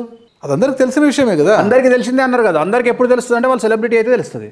సో అందరికి తెలిసిన విషయం ఆ మనుషుల గురించి నేను మాట్లాడతా. నేను సీక్రెట్ మనుషుల గురించి మాట్లాడా. వేణుస్వామిని కూడా బట్టలిపుతారు రోడ్డు మీద, కానీ వేణుస్వామి ఎవరు బట్టలిప్పాడు? వేణుస్వామి ప్రిడిక్షన్ చెప్తాడు. చిరంజీవి గారి కూతురు 3వ పెళ్లి చేసుకుంటుంది అని చెప్పడంలో ఉద్దేశం ఏంటి అంటే వేణుస్వామి గారు చెప్పింది జరుగుతుంది అని నన్ను నేను ప్రమోట్ చేసుకోవాలి. రైట్, నా జీవితానికి నేనే సీఈఓ, నన్ను నేను ప్రమోట్ చేసుకోవాలి. చేసుకోకపోతే కలియుగం వేస్ట్, మీరే కర్మ అంతా అంతే. మరి ఇప్పుడు సోషల్ మీడియా ఇంత టాప్ ఎందుకైంది అంటే ఎవరికి వాళ్ళు ప్రమోట్ చేసుకుంటారు కాబట్టి. ఇంతకుముందులాగా యాడ్లు ఇచ్చే పరిస్థితి లేదు టీవీలలో. ఇప్పుడు ఎవరికి వాళ్ళే ప్రమోట్ చేసుకుంటున్నారు. సో నేను బట్టలు ఇప్పట్లేదు, నేను విమర్శించాను. నేను అది కూడా చెప్తున్నా. పవన్ కళ్యాణ్ ఎన్ని పెళ్లిలనే వేసుకొని, చిరంజీవి కూతురు ఎన్ని పెళ్లిలనే వేసుకొని, వాటికి మనం విమర్శించే రైట్స్ లేవు. ఎందుకంటే ప్రతి ఇంట్లో ఒక మైనస్ ఉంటుంది. అట్లనే ప్రతి జీవితాల్లో కొన్ని జాతకపరంగా మైనస్లు ఉంటాయి. అంత మాత్రాన వాళ్ళని వ్యక్తిగతంగా విమర్శించొద్దు. నేను విమర్శించడం లేదు, నేను ఎవ్వరు విమర్శించడం. నేను పవన్ కళ్యాణ్ గారు ఇంకా 100 పెళ్లిలు చేసుకుని విమర్శించాను. ఎందుకంటే ఇంకా దండేసి దండం పెడతా. ఎందుకంటే మాకంటే నువ్వు గొప్ప స్వామి అని చెప్తా. ఎందుకంటే ఒక్కళ్ళతోనే హ్యాండిల్ చేయలేకపోతున్నాం, మీరు 3 పెళ్లిలు చేసుకున్నారు మహానుభావులు అని చెప్తా. అంటే మనస్ఫూర్తిగా ప్రేమతో చెప్తున్నా. మేడం బాగా చూడండి, ఇంటర్వ్యూ ఒక్కరితో హ్యాండిల్ అంటే మిమ్మల్ని హ్యాండిల్ చేయలేకపోతున్నారంట గురువు గారు. చూడండి ఎంత ఓపెన్గా మాట్లాడుతున్నారు. ఇంటికి వచ్చినాక పూజ చేయండి కొద్దిగా. చెప్పండి గురుగారు. సో నేను మనస్ఫూర్తిగా మాట్లాడుతున్నాను. నేను అంతేగాని నేను మనసు విప్పి మాట్లాడతారు. నేను ఎప్పుడు ఓపెన్, అది నాగరాజు గారు అయితే ఇంకొద్దిగా ఎక్కువ మనసు ఇప్తా. థ్యాంక్ యూ గురుగారు. ఇకపోతే మరి ఎప్పుడు జరగచ్చు చిరంజీవి గారి కుమార్తెకి 3వ వివాహం? 2023లో ఉంటుంది. ఓకే, మీరు ఢిల్లీ లిక్కర్ స్కామ్ నుంచి కలవకుండా కవిత గారు బయటపడే అవకాశం ఉందా? కష్టమా? కారాగారాలు కష్టం. కేసు ఉందా? కొద్దిగా కనిమొలి జాతకము. సో నేను ఎప్పుడో చెప్పిన కనిమొలి జాతకం అని. విచిత్రమైన విషయం ఏం తెలుసా? కరుణానిధి కేసీఆర్, కవిత కనిమొలి. కవిత గారికి కారాగారం తప్పదు అంటారు. కేసులు ఎదుర్కొనే అవకాశం ఉంది. సో ఈడీ కేసుల నుంచి పైలట్ రోహిత్ రెడ్డి కావచ్చు, రకుల్ ప్రీత్ బయట వాళ్ళది పెద్ద అంత ఏం ఉండకపోవచ్చు. మీ ఎంక్వైరీ వరకే ఉండొచ్చు వాళ్ళది. మీకు కజినో కింగ్ చిక్కోటి ప్రవీణ్ గారికి సంబంధం ఏంటి స్వామి? నా క్లయింట్ ఆయన, ఏం లేదు. నా క్లయింట్ ఆయన. ఇప్పుడు నాగరాజు గారు ఛానల్లో ఆ రోజు వెంటనే ఇష్యూ వచ్చింది ఈడీ కేసులో అయిన వెంటనే మీ ఫోటో, ఆయన ఫోటో కూడా చూపించారు, భుజాల మీద చేసుకున్నారు. అది మనకు పబ్లిసిటీ యోగం ఉంది కాబట్టి వచ్చింది. వేణుస్వామి దగ్గర ఉండే సంపత్ అక్కడ ఉన్నారు. ఇప్పుడు వేణుస్వామి అక్కడ ఏటుగా ఉన్నారు కదా ఆయన ఈడీ కేసులో. శిష్యుడు నా ఎంబడి లేడు, నా శిష్యుడు. మీ శిష్యుడు సంపత్, చీకోటి ప్రవీణ్ ఇద్దరు బాగా నాకు కావాల్సిన మనుషులు. ఇప్పుడు నాకు చాలామంది ఉంటారు. నేను బాంబే పోయిన అనుకోండి, బాంబేలో నన్ను రిసీవ్ చేసుకోవడానికి చాలామంది వస్తారు. దాంట్లో తోపులు ఉండొచ్చు, తురుములు ఉండొచ్చు. అట్లనే గోవా పోతే రిసీవ్ చేసుకుంటారు కసినో వాళ్ళు వస్తారు. ఒక్కొక్క దేశంలో ఒక్కొక్క. ఎందుకు వస్తారు మీకు? కజిన్ ఆడతారా మీరు? లేదు, ముహూర్తాలు పెడతాం కదా. ఓకే ఇప్పుడు కసినో అనేది గోవాలో లీగల్ కదా, వాళ్ళు ఓపెనింగ్ స్వామి పలానా రోజు ఈవెంట్ చేసుకుంటున్నాం ముహూర్తం పెట్టండి అంటే పెడతాం, లేదు అవసరం అని కూడా బాగా నమ్మేటోళ్ళు కొబ్బరికాయ కొట్టమంటే కొడతాం. ఓకే, మీకు చాలా ఎయిర్పోర్ట్లో ప్రోటోకాల్ ఎవరికైనా ఏర్పాటు చేస్తారు మీరు వెళ్తే. ఇప్పుడు నేను పోతున్నా స్వామి అంటే నేను పోయేళ్ళకి బోర్డింగ్ పాస్ అని తీసి రెడీగా పెట్టుకుంటారు, ప్రోటోకాల్లో తీసుకెళ్ళి క్యూలో లేకుండా డైరెక్ట్గా తీసుకెళ్ళిపోతారనమాట. అంటే చిక్కోటి ప్రవీణ్ గారు కసినోకి తీసుకుపోయే సిబ్బందిని కూడా మీ ద్వారా ప్రోటోకాల్ ద్వారా తీసుకెళ్లేవారు, మీరు దానికి సహకరించేవారు. హైదరాబాద్ ఎయిర్పోర్ట్ కాదు, లేదు హైదరాబాద్ ఎయిర్పోర్ట్లో ప్రోటోకాల్ అనేది అందరికి ఇస్తారు. ఒకసారి రెగ్యులర్గా ఫ్లైట్ జర్నీ చేసే వాళ్ళందరికీ తెలుసు ప్రోటోకాల్ అనేది. ప్రోటోకాల్ పోయినాక 500 రూపాయలు ఇస్తే మనకు వాళ్ళు ప్రోటోకాల్ తీసుకుపోతారు. అది పెద్ద దానికి పరిచయం జనరల్గా. నాకు ప్రోటోకాల్ విచిత్రమైన విషయం ఏంటంటే నాకు ఆంధ్రప్రదేశ్ ప్రోటోకాల్ ఇస్తుంది. ఓకే, ఇప్పుడు నేను వాడే ప్రోటోకాల్ ఆంధ్రప్రదేశ్ ప్రోటోకాల్ వాడతా, నేను తెలంగాణ ప్రోటోకాల్ వాడా. ఓకే, ఇప్పుడు నేను ఉదాహరణ ఏమైతే దానివల్ల అంటే మనం బిజీ షెడ్యూల్ ఉండి నా దగ్గర జనరల్గా చెక్ ఇన్ లగేజ్ ఉండదు. చెక్ ఇన్ లగేజ్ ఉండదు కాబట్టి ఓన్లీ హ్యాండ్ బ్యాగేజ్ ఉంటుంది కాబట్టి నేను ఏం చేస్తాను, 12 గంటల ఫ్లైట్ అంటే 11 గంటల 15 నిమిషాలకు ఎయిర్పోర్ట్కి పోతా ఉదయం, 12 గంటలకు ఫ్లైట్ మధ్యాహ్నం, లేదు 11 గంటలకు ఫ్లైట్ అంటే 10 వరకు ఎయిర్పోర్ట్కి పోతా. పోయేటప్పుడు ఏం చేస్తాం మనం, ప్రోటోకాల్ ఆంధ్రప్రదేశ్ పోలీస్ ఉంటుంది, ఫోన్ చేసి ఒక 10 మంది ఉంటారు అక్కడ, ఫోన్ చేసి నేను వస్తున్నాను అంటే సార్ టికెట్ పంపించండి, టికెట్ పంపిస్తే ఫ్లైట్ టికెట్ తీసుకొని రెడీగా ఉంటారు. సో అది అది ఆల్మోస్ట్ ఆల్ ఆ మాటకు వస్తే ప్రతి హీరో ప్రోటోకాల్ వాడతారు. దానికి ఏముంది, అది ఏంటంటే మనం సపరేట్ రూట్లో పోవడానికి చెక్ ఇన్ లేట్ అవుతుంది, మనకు టైం మిగులుతుంది అని, అంతకుమించి అది పెద్ద ప్రోటోకాల్ అనేది పెద్ద వ్యవహారం ఏం కాదు. ఇప్పుడు కొంతమంది ఇప్పుడు ఫ్లైట్లలో కరోనా వచ్చిన తర్వాత విచిత్రంగా ఏం చేస్తున్నారంటే మధ్యలో ఫ్లైట్ సీటు ప్లస్ ఇటు సీటు 2-3 ఆక్యుపై చేసుకుని ఒకలే తీసుకుంటున్నారు. ఎందుకు అంటే కరోనా వచ్చింది అనే ఉద్దేశంతో. సో అట్లనే థియేటర్కి వెళ్ళే వాళ్ళు నేను చాలామందిని చూస్తుంటా, ఏఎంలో కానీ ఐమాక్స్లో కానీ వాళ్ళు మధ్యలో ఒకళ్ళు కూర్చుంటారు. ఎగ్జాంపుల్ 4 ఫ్యామిలీ మెంబర్స్ వెళ్తే ఆ పక్క ఒక సీటు ఈ పక్క ఒక సీటు వదిలేసి 6 సీటు వాళ్ళే తీసుకుంటారు. సో అట్లా సహజం, అదంతా అది పెద్ద విషయమే కాదు, డబ్బున్న ఏదైనా చేస్తారు. మీరు సమంత గురించి గతంలో చెప్పారు, ఇప్పుడు ఆమె చాలా అనారోగ్యం పాలైంది కదా, ఆరోగ్యం బాగోలేదు, సమంత కోలుకుంటారంటారా? నేను అంటే సమంత అని చెప్పాను కానీ ఒక చిత్ర పరిశ్రమకు సంబంధించి ఒక పెను సంచలనమైనటువంటి న్యూస్ మీ ద్వారా చెప్పాలనుకుంటున్నా. 2027-28 ఇప్పుడు కాదు నేను మాట్లాడేది, ఎందుకంటే నేను చెప్పేటి అన్నీ ఎప్పుడో చెప్తా అవి ఎప్పుడో జరుగుతుంటాయి. ఎందుకంటే నేను చెప్పడం నాకు అలవాటు. ఇప్పుడు సమంత వాళ్ళ డివోర్స్ అవుతుందని పెళ్ళైన వాళ్ళు ఉన్నారు కాబట్టి చెప్తుంటారు, నేను వినేవాళ్ళు చాలా మంది ఉంటారు కాబట్టి మీరు చెప్తుంటారు. నేను చెప్తుంటాను, అంతే, సూపర్. సో ఇప్పుడు కూడా వినేవాళ్ళ కోసమే చెప్తున్నా. 2027-28లో టాలీవుడ్కు చెందినటువంటి ఒక సూపర్ స్టార్, ఒక ప్రముఖ హీరో, సూపర్ స్టార్ కాదు, ఒక పెద్ద హీరో, ఒక పెద్ద హీరోయిన్కి ఇద్దరికి ప్రాణగండం ఉంది. ఓకే, పేర్లు చెప్పను, ఒక హీరోయిన్ ఒక హీరో ఇద్దరికైతే ప్రాణగండం ఉంది. తెలుగు చిత్ర పరిశ్రమలో ప్రముఖ హీరో, ప్రముఖ హీరోయిన్, మళ్ళీ వాళ్ళు ముసలోళ్ళు కాదు, యంగు, మళ్ళీ అది కూడా తలకాయ నొప్పి. ఎందుకంటే ముసలోళ్ళు అంటారు, మళ్ళీ మీరే అంటారా 70 ఏళ్ళు 80 ఏళ్ళు చచ్చిపోతాడు 50 ఏళ్ళు అంటారు. అట్లా కాదు, ఏమాత్రం చావుకు ఆస్కారం లేనటువంటి ఇద్దరు, ఒక హీరోయిన్ ఒక హీరో, ఇద్దరికి ప్రాణగండం ఉంది. వాళ్ళ ప్రాణం నిలబెట్టే ఏమన్నా పూజ మన దగ్గరికి రావాలి కదా. ఇప్పుడు చాలా మంది దగ్గరికి పోతుంటారు. సో మంచి జ్యోతిష్కుడు దొరకడము జాతకమే. ఓకే, సో మంచి గురువు దొరకడం కూడా జాతకమే. వాళ్ళ ఇష్టం, వాళ్ళకి మన యోగం ఉంటే మన దగ్గరికి వస్తారు, లేకుంటే రారు. నాగ చైతన్య సమంత మళ్ళీ కలిసే అవకాశం ఉందంటారా? క్వశ్చన్ లేదు. గతంలో మీరు నైట్లో చెప్పారు సమంతతో విడిపోయిన తర్వాత నాగ చైతన్యకు ఒక పీక్ వెళ్ళిపోతాడు, నాగ చైతన్య సినిమా అవకాశాలు ఎక్కువ, కానీ పెద్దగా లేవు కదా అవకాశాలు. జనవరి నుంచి అంటే శని మారలే కదా, వాళ్ళు విడిపోయిన తర్వాత జాతకాలు మారలే. ఇప్పుడు జాతకాల మార్పు, గ్రహాల మార్పు తర్వాతనే డెవలప్మెంట్ ఉంటుంది ఎవరికైనా సరే. ఇప్పుడు జనరల్గా మనం ఏదైనా చేసినా కానీ, రెమెడీ చేసినా కానీ నష్టం జరగకుండా కాపాడుతాం తప్ప పాజిటివ్నెస్ అనేది ఎప్పుడు వస్తుంది అంటే గ్రహాలు మారినప్పుడు వస్తుంది. సో రేపు జనవరి 16, 2023 నాడు శని మారుతున్నాడు కాబట్టి, 2023 ఏప్రిల్ 23 నాడు గురువు మారుతున్నాడు కాబట్టి రేపు వచ్చే 2-3 నెలల్లో నాగ చైతన్య యొక్క డెవలప్మెంట్ అనేది కనిపిస్తుంది మనకు. ప్రభాస్ గారి పరిస్థితి ఏమిటి? ప్రభాస్ గారి పరిస్థితి బాగా నెగిటివ్గా ఉంది. సో ఆయనకు ఆరోగ్యపరమైన ఇబ్బందులు చాలా తీవ్రంగా ఉండే అవకాశం ఉంది. సో ఆయన సినిమాలు కూడా అంత విజయాన్ని సాధించకపోవచ్చు జాతకరీత్యా, ఎందుకంటే ఆయనకు అర్ధాష్టమ శని స్టార్ట్ అవుతుంది జనవరి 16 నుండి. సో ఆయన నెగిటివ్లోకి వెళ్తున్నారు. సో మంచిది కాదు. గతంలో రానా గారి గురించి కూడా చెప్పినట్టున్నారు ఆరోగ్య పరిస్థితి గురించి. రానా గారిది ఆల్రెడీ మీకు తెలిసిందే కదా. సో ఆల్రెడీ రానా గారిది సమాజానికి తెలిసింది. నేను సమాజానికి తెలియకముందు చెప్తే గొప్పతనం మీరే అంటారు. మళ్ళీ ఇప్పుడు సపోజ్ ఇప్పుడు నేను అన్నా అనుకోండి 35 మంది ఎమ్మెల్యేలకు టికెట్ రావు ఆంధ్రాలో అని, మీరు నేనంటే టీవీలో చెప్పారు అంటారు. ఎందుకు జగన్మోహన్ రెడ్డి వార్నింగ్ ఇచ్చారు 32 మంది ఎమ్మెల్యేలకు వార్నింగ్. అదే చెప్తాను నేను మీకు 32 మంది ఫిగర్ చూసిరు కానీ పేర్లు తెలుసా? నాకు తెలుసు పేర్లు. మరి పేరు నాకు తెలుసు, టికెట్ రావా? దాంట్లో నాకు తెలిసి ఒక 25 మందికి టికెట్ రావు. 25 మందికి రావు టికెట్లు. జాతకం ఒకసారి టప పేర్లు చెప్పాను నేను. పేర్లు చెప్పరా? నాగరాజు గారి ఇంటర్వ్యూ, బండ్ల గణేష్ ఇంటర్వ్యూ 100 సార్లు చూసింటారు నేను. అలా ఎలా స్వామి మీరు చెప్పాలి కదా. ఏ బానా బాగా క్లోజ్ నాకు బండ్ల, అందుకని. అంతేనా? ఓకే, బండ్లన్న చాలా క్లోజ్. బండ్లతో మజాక్ కాదు, చాలా క్లోజ్. ఓకే, నరేంద్ర మోడీ గారి పరిస్థితి 2024లో కేంద్రంలో ఎవరు అధికారంలోకి వస్తారంటారు? అంటే ఇప్పుడున్న కండిషన్ ప్రకారం అయితే హంగు రావచ్చు. అంటే ప్రాంతీయ పార్టీల హవా ఎక్కువగా ఉండే అవకాశం ఉంది. అంతేనంటారా? ప్రాంతీయ పార్టీల హవా ఎక్కువగా ఉండే అవకాశం ఉంది. ఓకే, ఒకవైపు వాళ్ళు చేస్తున్నా కానీ కొద్దిగా జాతకాన్ని చూస్తాం కదా మనము, ఎందుకంటే మెయిన్ జాతకమే, జాతకంలో ఉండేటువంటి యోగాన్ని బట్టి మనం మాట్లాడతాం తప్ప ఇవన్నీ అవకాశం ఉంది అంటారు. ఎక్కువగా హంగ్ వచ్చే అవకాశం ఎక్కువ ఉంటుంది. ఓకే, ఈ మార్గదర్శి చిట్స్ నుంచి రామోజీరావు గారికి విముక్తి కలుగుతుందా? ఏం కాదు అది కేసు, ఏమి కాదా? ఒక ఏపీ ప్రభుత్వం కూడా ఎంప్లాయిడ్ అయింది దాంట్లో. ఎవరైనా సరే నేను అనేది అదే చెప్తున్నా, ఇప్పుడు నాకు ప్రేమ ఉన్నదని మాట్లాడితే తప్పు, కుండబొద్దలు కొట్టినట్టు మాట్లాడితే నిజం. ఓకే, ఇప్పుడు వాళ్ళకి ఎవరికో కోపం ఉంది ఆయన మీద అంటే అది వేస్ట్ మాట. అది ఇప్పుడు యోగం ఉండాలి. ఇప్పుడు కేసీఆర్ గారి మీద కోపం ఉంది బీజేపీకి, తీసుకుపోయి లోపలేస్తారా? వేయలేరు కదా.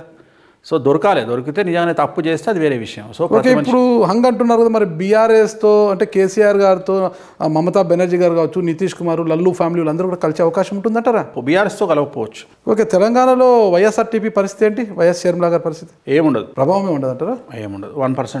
1% కూడా ఓటు బ్యాంకు 1% ఉంటుందని చెప్తున్నా. అంత 1% ఉంటుంది. 1% ఓటు బ్యాంక్, 1 to 2% కంటే ఓటు బ్యాంక్ ఎక్కువ రాదు. మొత్తం మీద ఏపీలో బీజేపీ, టీడీపీ, జనసేన కలిసే అవకాశాలు ఉన్నాయా? లేవా? 90% లేవు. జనసేన, బీజేపీ జాతకరీత్యా చెప్తున్నా 90% కలిసే కాంబినేషన్ వర్కౌట్ కాదు ఇది. ఎవరి కాంబినేషన్? 3 కాంబినేషన్ వర్కౌట్ అయ్యే పరిస్థితి లేదు ఈసారి.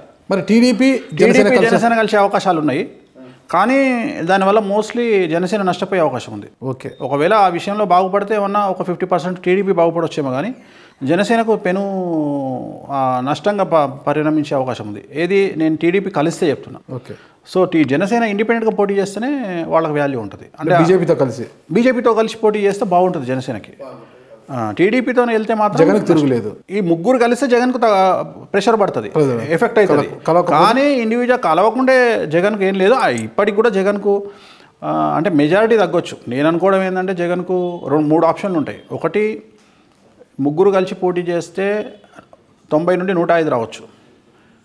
ఒకవేళ టీడీపీ, జనసేన కలిసి పోటీ చేసి బీజేపీ సపరేట్ పోటీ చేస్తే, జగన్ సపరేట్ పోటీ చేస్తే 120 నుండి 130 మధ్యలో రావచ్చు. ఇంకా తెలంగాణలో అంటే బీఆర్ఎస్కి తిరుగుండదు, మళ్ళీ అవకాశం ఉంటుంది.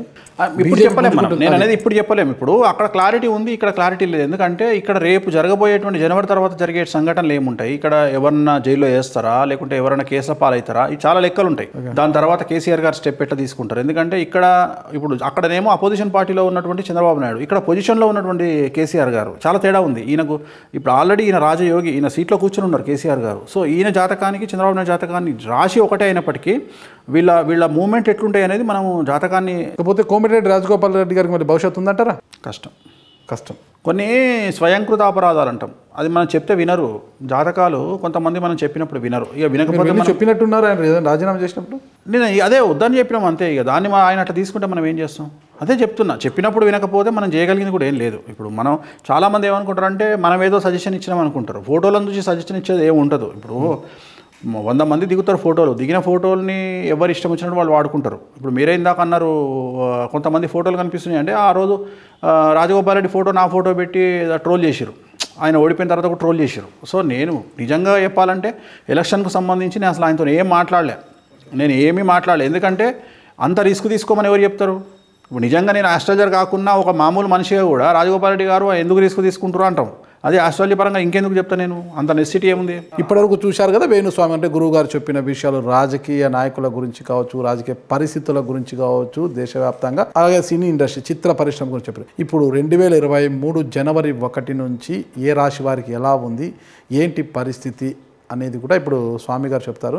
ఓకే స్వామి గారు చెప్పండి. 2023 మనకు 2023 సంవత్సరం ఉగాది కాదు కాబట్టి 23 ఆంగ్ల సంవత్సరాన్ని తీసుకుందాము. ఆంగ్ల సంవత్సరం. సో ఆంగ్ల సంవత్సరానికి సంబంధించి జనవరి 1 కాకుండా జనవరి 16 నుండి ఈ జాతకాలు వర్తిస్తాయి. ఎందుకంటే జనవరి 16 శని మారుతా ఉన్నాడు, ఏప్రిల్ 23 గురువు మారుతా ఉన్నాడు. కాబట్టి మనకు 2023 అంటే వచ్చే నెల జనవరి 16 నాడు శని మకరం నుండి కుంభంలోకి వస్తూ ఉన్నాడు. సో అక్కడి నుండి మనకు జాతకాలు మారుతాయి. ఇది ఎప్పుడు జరిగింది అంటే 2020 జనవరిలో జరిగింది. 2019 డిసెంబర్ 26 నాడు ఈ మార్పు జరిగింది. దాని తర్వాత మనకు కరెక్ట్గా 4 నెలలకు కరోనా వచ్చింది.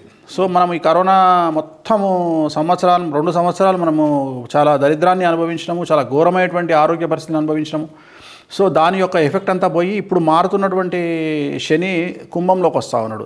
జనరల్గా మకరం నుండి కుంభంలోకి వస్తూ ఉన్నాడు. సో ఇప్పుడైతే నేను చెప్పేది అయితే జనవరి 16 నుంచి ఎవరు జాతకాలు, జనవరి 16 నేనైతే జనవరి 16 నాడు చెప్తున్నా. ఎందుకంటే మనము ఇప్పుడు రాజు ఎవరు, మంత్రి ఎవరు, ఇవన్నీ కూడా మనం ఎప్పుడు మాట్లాడుకుంటామంటే 2023 ఉగాదికి మాట్లాడుకుంటాం. సో ఇప్పుడు మనం మాట్లాడుకుంటుంది ఓన్లీ శని బేస్ చేసుకొని నేను చెప్తున్నా. అంటే శనిని మార్పు ప్లస్ గురువు మార్పును బేస్ చేసుకొని చెప్తా ఉన్నా. సో ఇక్కడ మనకు 16వ తారీఖు ఆదాయ వ్యయాలు రాజపూజ ఇవన్నీ ఏమి ఉండవు. ఈ డైరెక్ట్ జాతకంలో ఉండేటువంటి చేంజెస్ గురించే మాట్లాడుతున్నాం అంతే. ఓకే.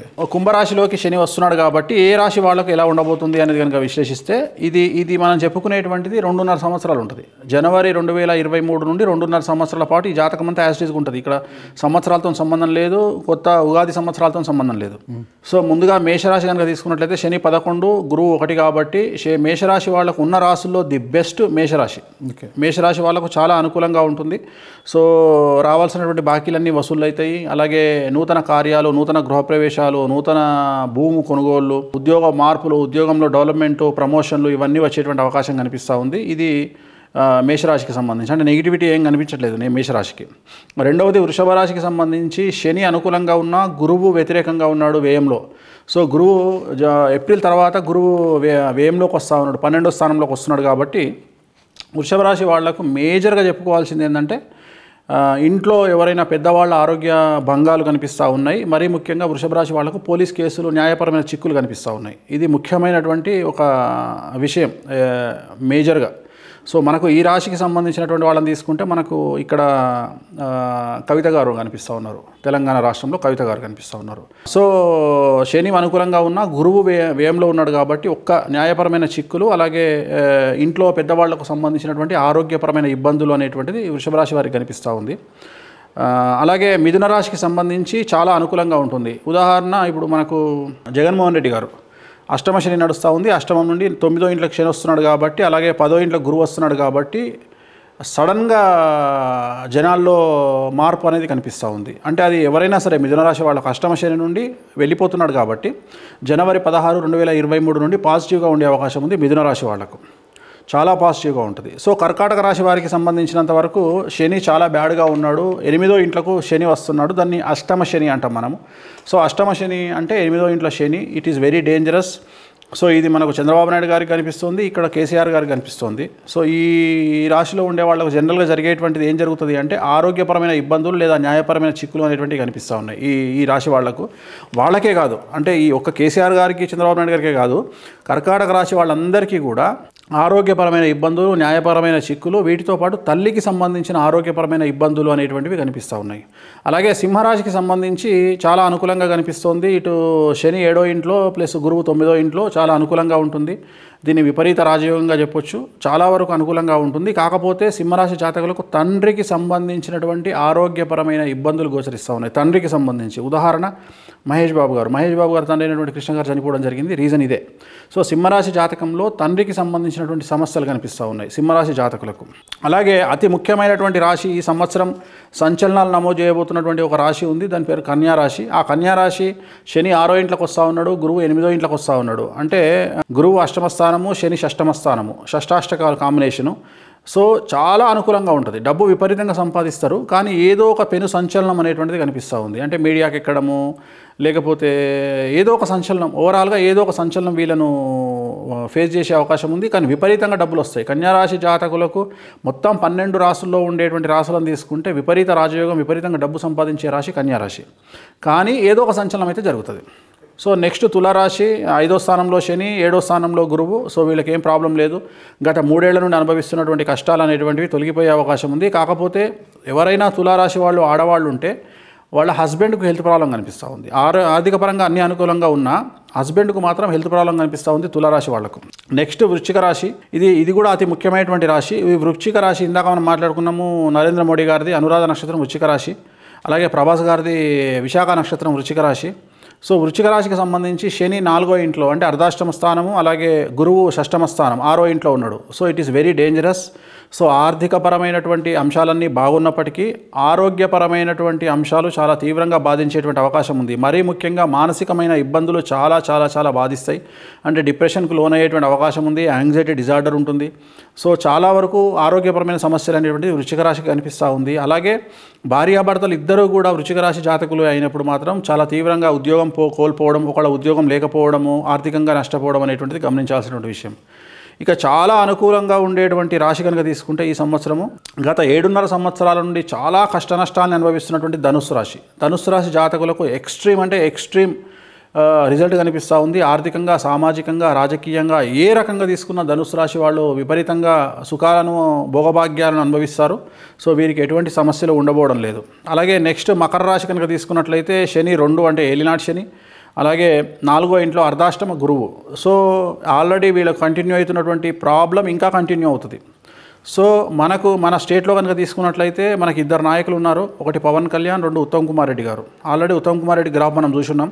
సో పవన్ కళ్యాణ్ గారి గ్రాఫ్ కూడా ఇప్పుడు ఉన్నటువంటి దానికంటే కొద్దిగా తగ్గే అవకాశం కనిపిస్తూ ఉంది. ఎందుకంటే గురువు 4లోకి వస్తే మంచిది కాదు, ఇట్ ఈస్ వెరీ డేంజరస్. అలాగే నెక్స్ట్ కుంభరాశి, కుంభంలోకి జన్మంలోకి రాబోతూ ఉన్నాడు. కుంభరాశిలోకి శని వస్తూ ఉన్నాడు, 3వ ఇంట్లో గురువు వస్తూ ఉన్నాడు. కాకపోతే 2020 నుండి వీళ్ళు అనుభవిస్తున్నటువంటి కష్ట నష్టాలు అనేటువంటివి కుంభరాశి వారికి తొలగిపోతాయి. అంత భయంకరమైనటువంటి శని ఎఫెక్ట్ ఉండదు. సో చాలా వరకు తగ్గేటువంటి అవకాశం కనిపిస్తూ ఉంది. నెక్స్ట్ మీనరాశి, చాలా చాలా చాలా భయపడాల్సినటువంటి రాశి, చాలా సమస్యల పాలయ్యేటువంటి రాశి మీనరాశి. చాలా వరకు అతిపెద్ద తీవ్రమైనటువంటి కష్ట నష్టాలు ఈ రాశి వారికి రాబోతూ ఉన్నాయి. ఆర్థికంగా, సామాజికంగా, న్యాయపరంగా, వివాదాల పరంగా, కుటుంబ పరంగా సమస్యల్ని మీనరాశి వాళ్ళు ఎదుర్కోబోతూ ఉన్నారు. మరీ ముఖ్యంగా 24 సంవత్సరాలు దాటినటువంటి వయస్సు దాటినటువంటి మీనరాశి జాతకులకు ఈ సంవత్సరం అంటే 2023 జనవరి 16వ తేదీ నుండి చాలా పెను సంచలనాలు నమోదు కాబోతూ ఉన్నాయి. విపరీతమైనటువంటి సమస్యలు రాబోతూ ఉన్నాయి. సో ఇది ఓవరాల్గా 12 రాశులకు సంబంధించి. దీనికి సంబంధించిన రెమెడీస్ కూడా మనం చెప్దాం. మరీ ముఖ్యంగా ఇప్పుడు కొన్ని రాశుల గురించి మాట్లాడుకుందాం. కర్కాటక రాశి, కన్యా రాశి, వృశ్చిక రాశి, మకర రాశి, మీనరాశి. వీళ్లకు ఏలినాటి శనికి సంబంధించినటువంటి అంటే శని, ఏలినాటి శని కావచ్చు, లేదా అర్ధాష్టమ శని కావచ్చు, అష్టమ శని కావచ్చు. ఓవరాల్గా శని బాధించేటువంటి అవకాశం ఉంది కాబట్టి సాధ్యమైనంత వరకు నలుపు రంగు దుస్తులకు దూరంగా ఉండాలి. అలాగే తిరునల్లార్ శనేశ్వర ఆలయం అని చెప్పేసి పాండిచ్చేరిలో శని దేవాలయం ఉంటుంది. అక్కడ ప్రత్యేకమైనటువంటి పూజ జస్ట్ 450 రూపాయలు ఉంటుంది ఆ పూజ. శనివారం కాకుండా ఏ రోజైనా చేయించుకోవాలి. ఎందుకంటే శనివారం నాడు చాలా రష్ ఉంటుంది, 5 లక్షల మంది జనాలు ఉంటారు అక్కడ. అందుకని శనివారం కాకుండా ఇతర రోజుల్లో ప్రత్యేకమైనటువంటి పూజ చేయించుకోవాలి. దాని ద్వారా శని యొక్క పీడ తొలగిపోయే అవకాశం ఉంది. నెక్స్ట్ గురువుకు సంబంధించి వృషభ రాశి, సింహరాశి, కన్యా రాశి, వృశ్చిక రాశి, ధనుస్సు రాశి. సో ఈ రాశుల వాళ్ళకి గురువు నీచంలో ఉన్నాడు కాబట్టి శ్రీకాళహస్తిలో మనం ఎంటర్ కాగానే, సింహద్వారంలోకి ఎంటర్ కాగానే కనిపించేది గురు దక్షిణామూర్తి. ఆయన వద్ద గురువారం నాడు హారతి ఇచ్చి దండం పెట్టుకోండి, సరిపోతుంది. అలాగే గురువారం నాడు వీలైతే ఎల్లో కలర్ అంటే పసుపు రంగు దుస్తులు ధరిస్తే చాలా వరకు గురువు యొక్క పీడ తొలగిపోయి అనుకూలంగా ఉండేటువంటి అవకాశాలు ఉన్నాయి. ఇది విషయం. ఇది ఓవరాల్గా 12 రాశులకు సంబంధించి పూర్తి విశ్లేషణ సరిపోతుంది. ఓవరాల్గా మనం చెప్పింది ఏంటంటే బాగా చిన్నగా కాంపాక్ట్గా చెప్పినాం. మనం నెరీ ఎక్కువ అడావిడి జనాలకు అర్థమయ్యే భాషలో చెప్పాం. ఓకే, థ్యాంక్ యూ గురుగారు. జనాలందరికీ కూడా అర్థం కావాలని కోరుకుంటున్నాను. మరి ఒక్కసారి కొంత సమాచారం కోసం, యుద్ధం కోసం. థ్యాంక్ యూ గురుగారు. నమస్తే. ఓం నమో వెంకటేశాయ. ఓం నమో వెంకటేశాయ. నేను మీ వేణుస్వామిని. ఈ ఛానల్ చూసేటువంటి ప్రేక్షకులే కాకుండా కొత్త వాళ్ళందరూ కూడా, నా వీడియోలు చూసేటువంటి వాళ్ళందరూ కూడా సిగ్నేచర్ స్టూడియోస్ని సబ్స్క్రైబ్ చేసుకోండి.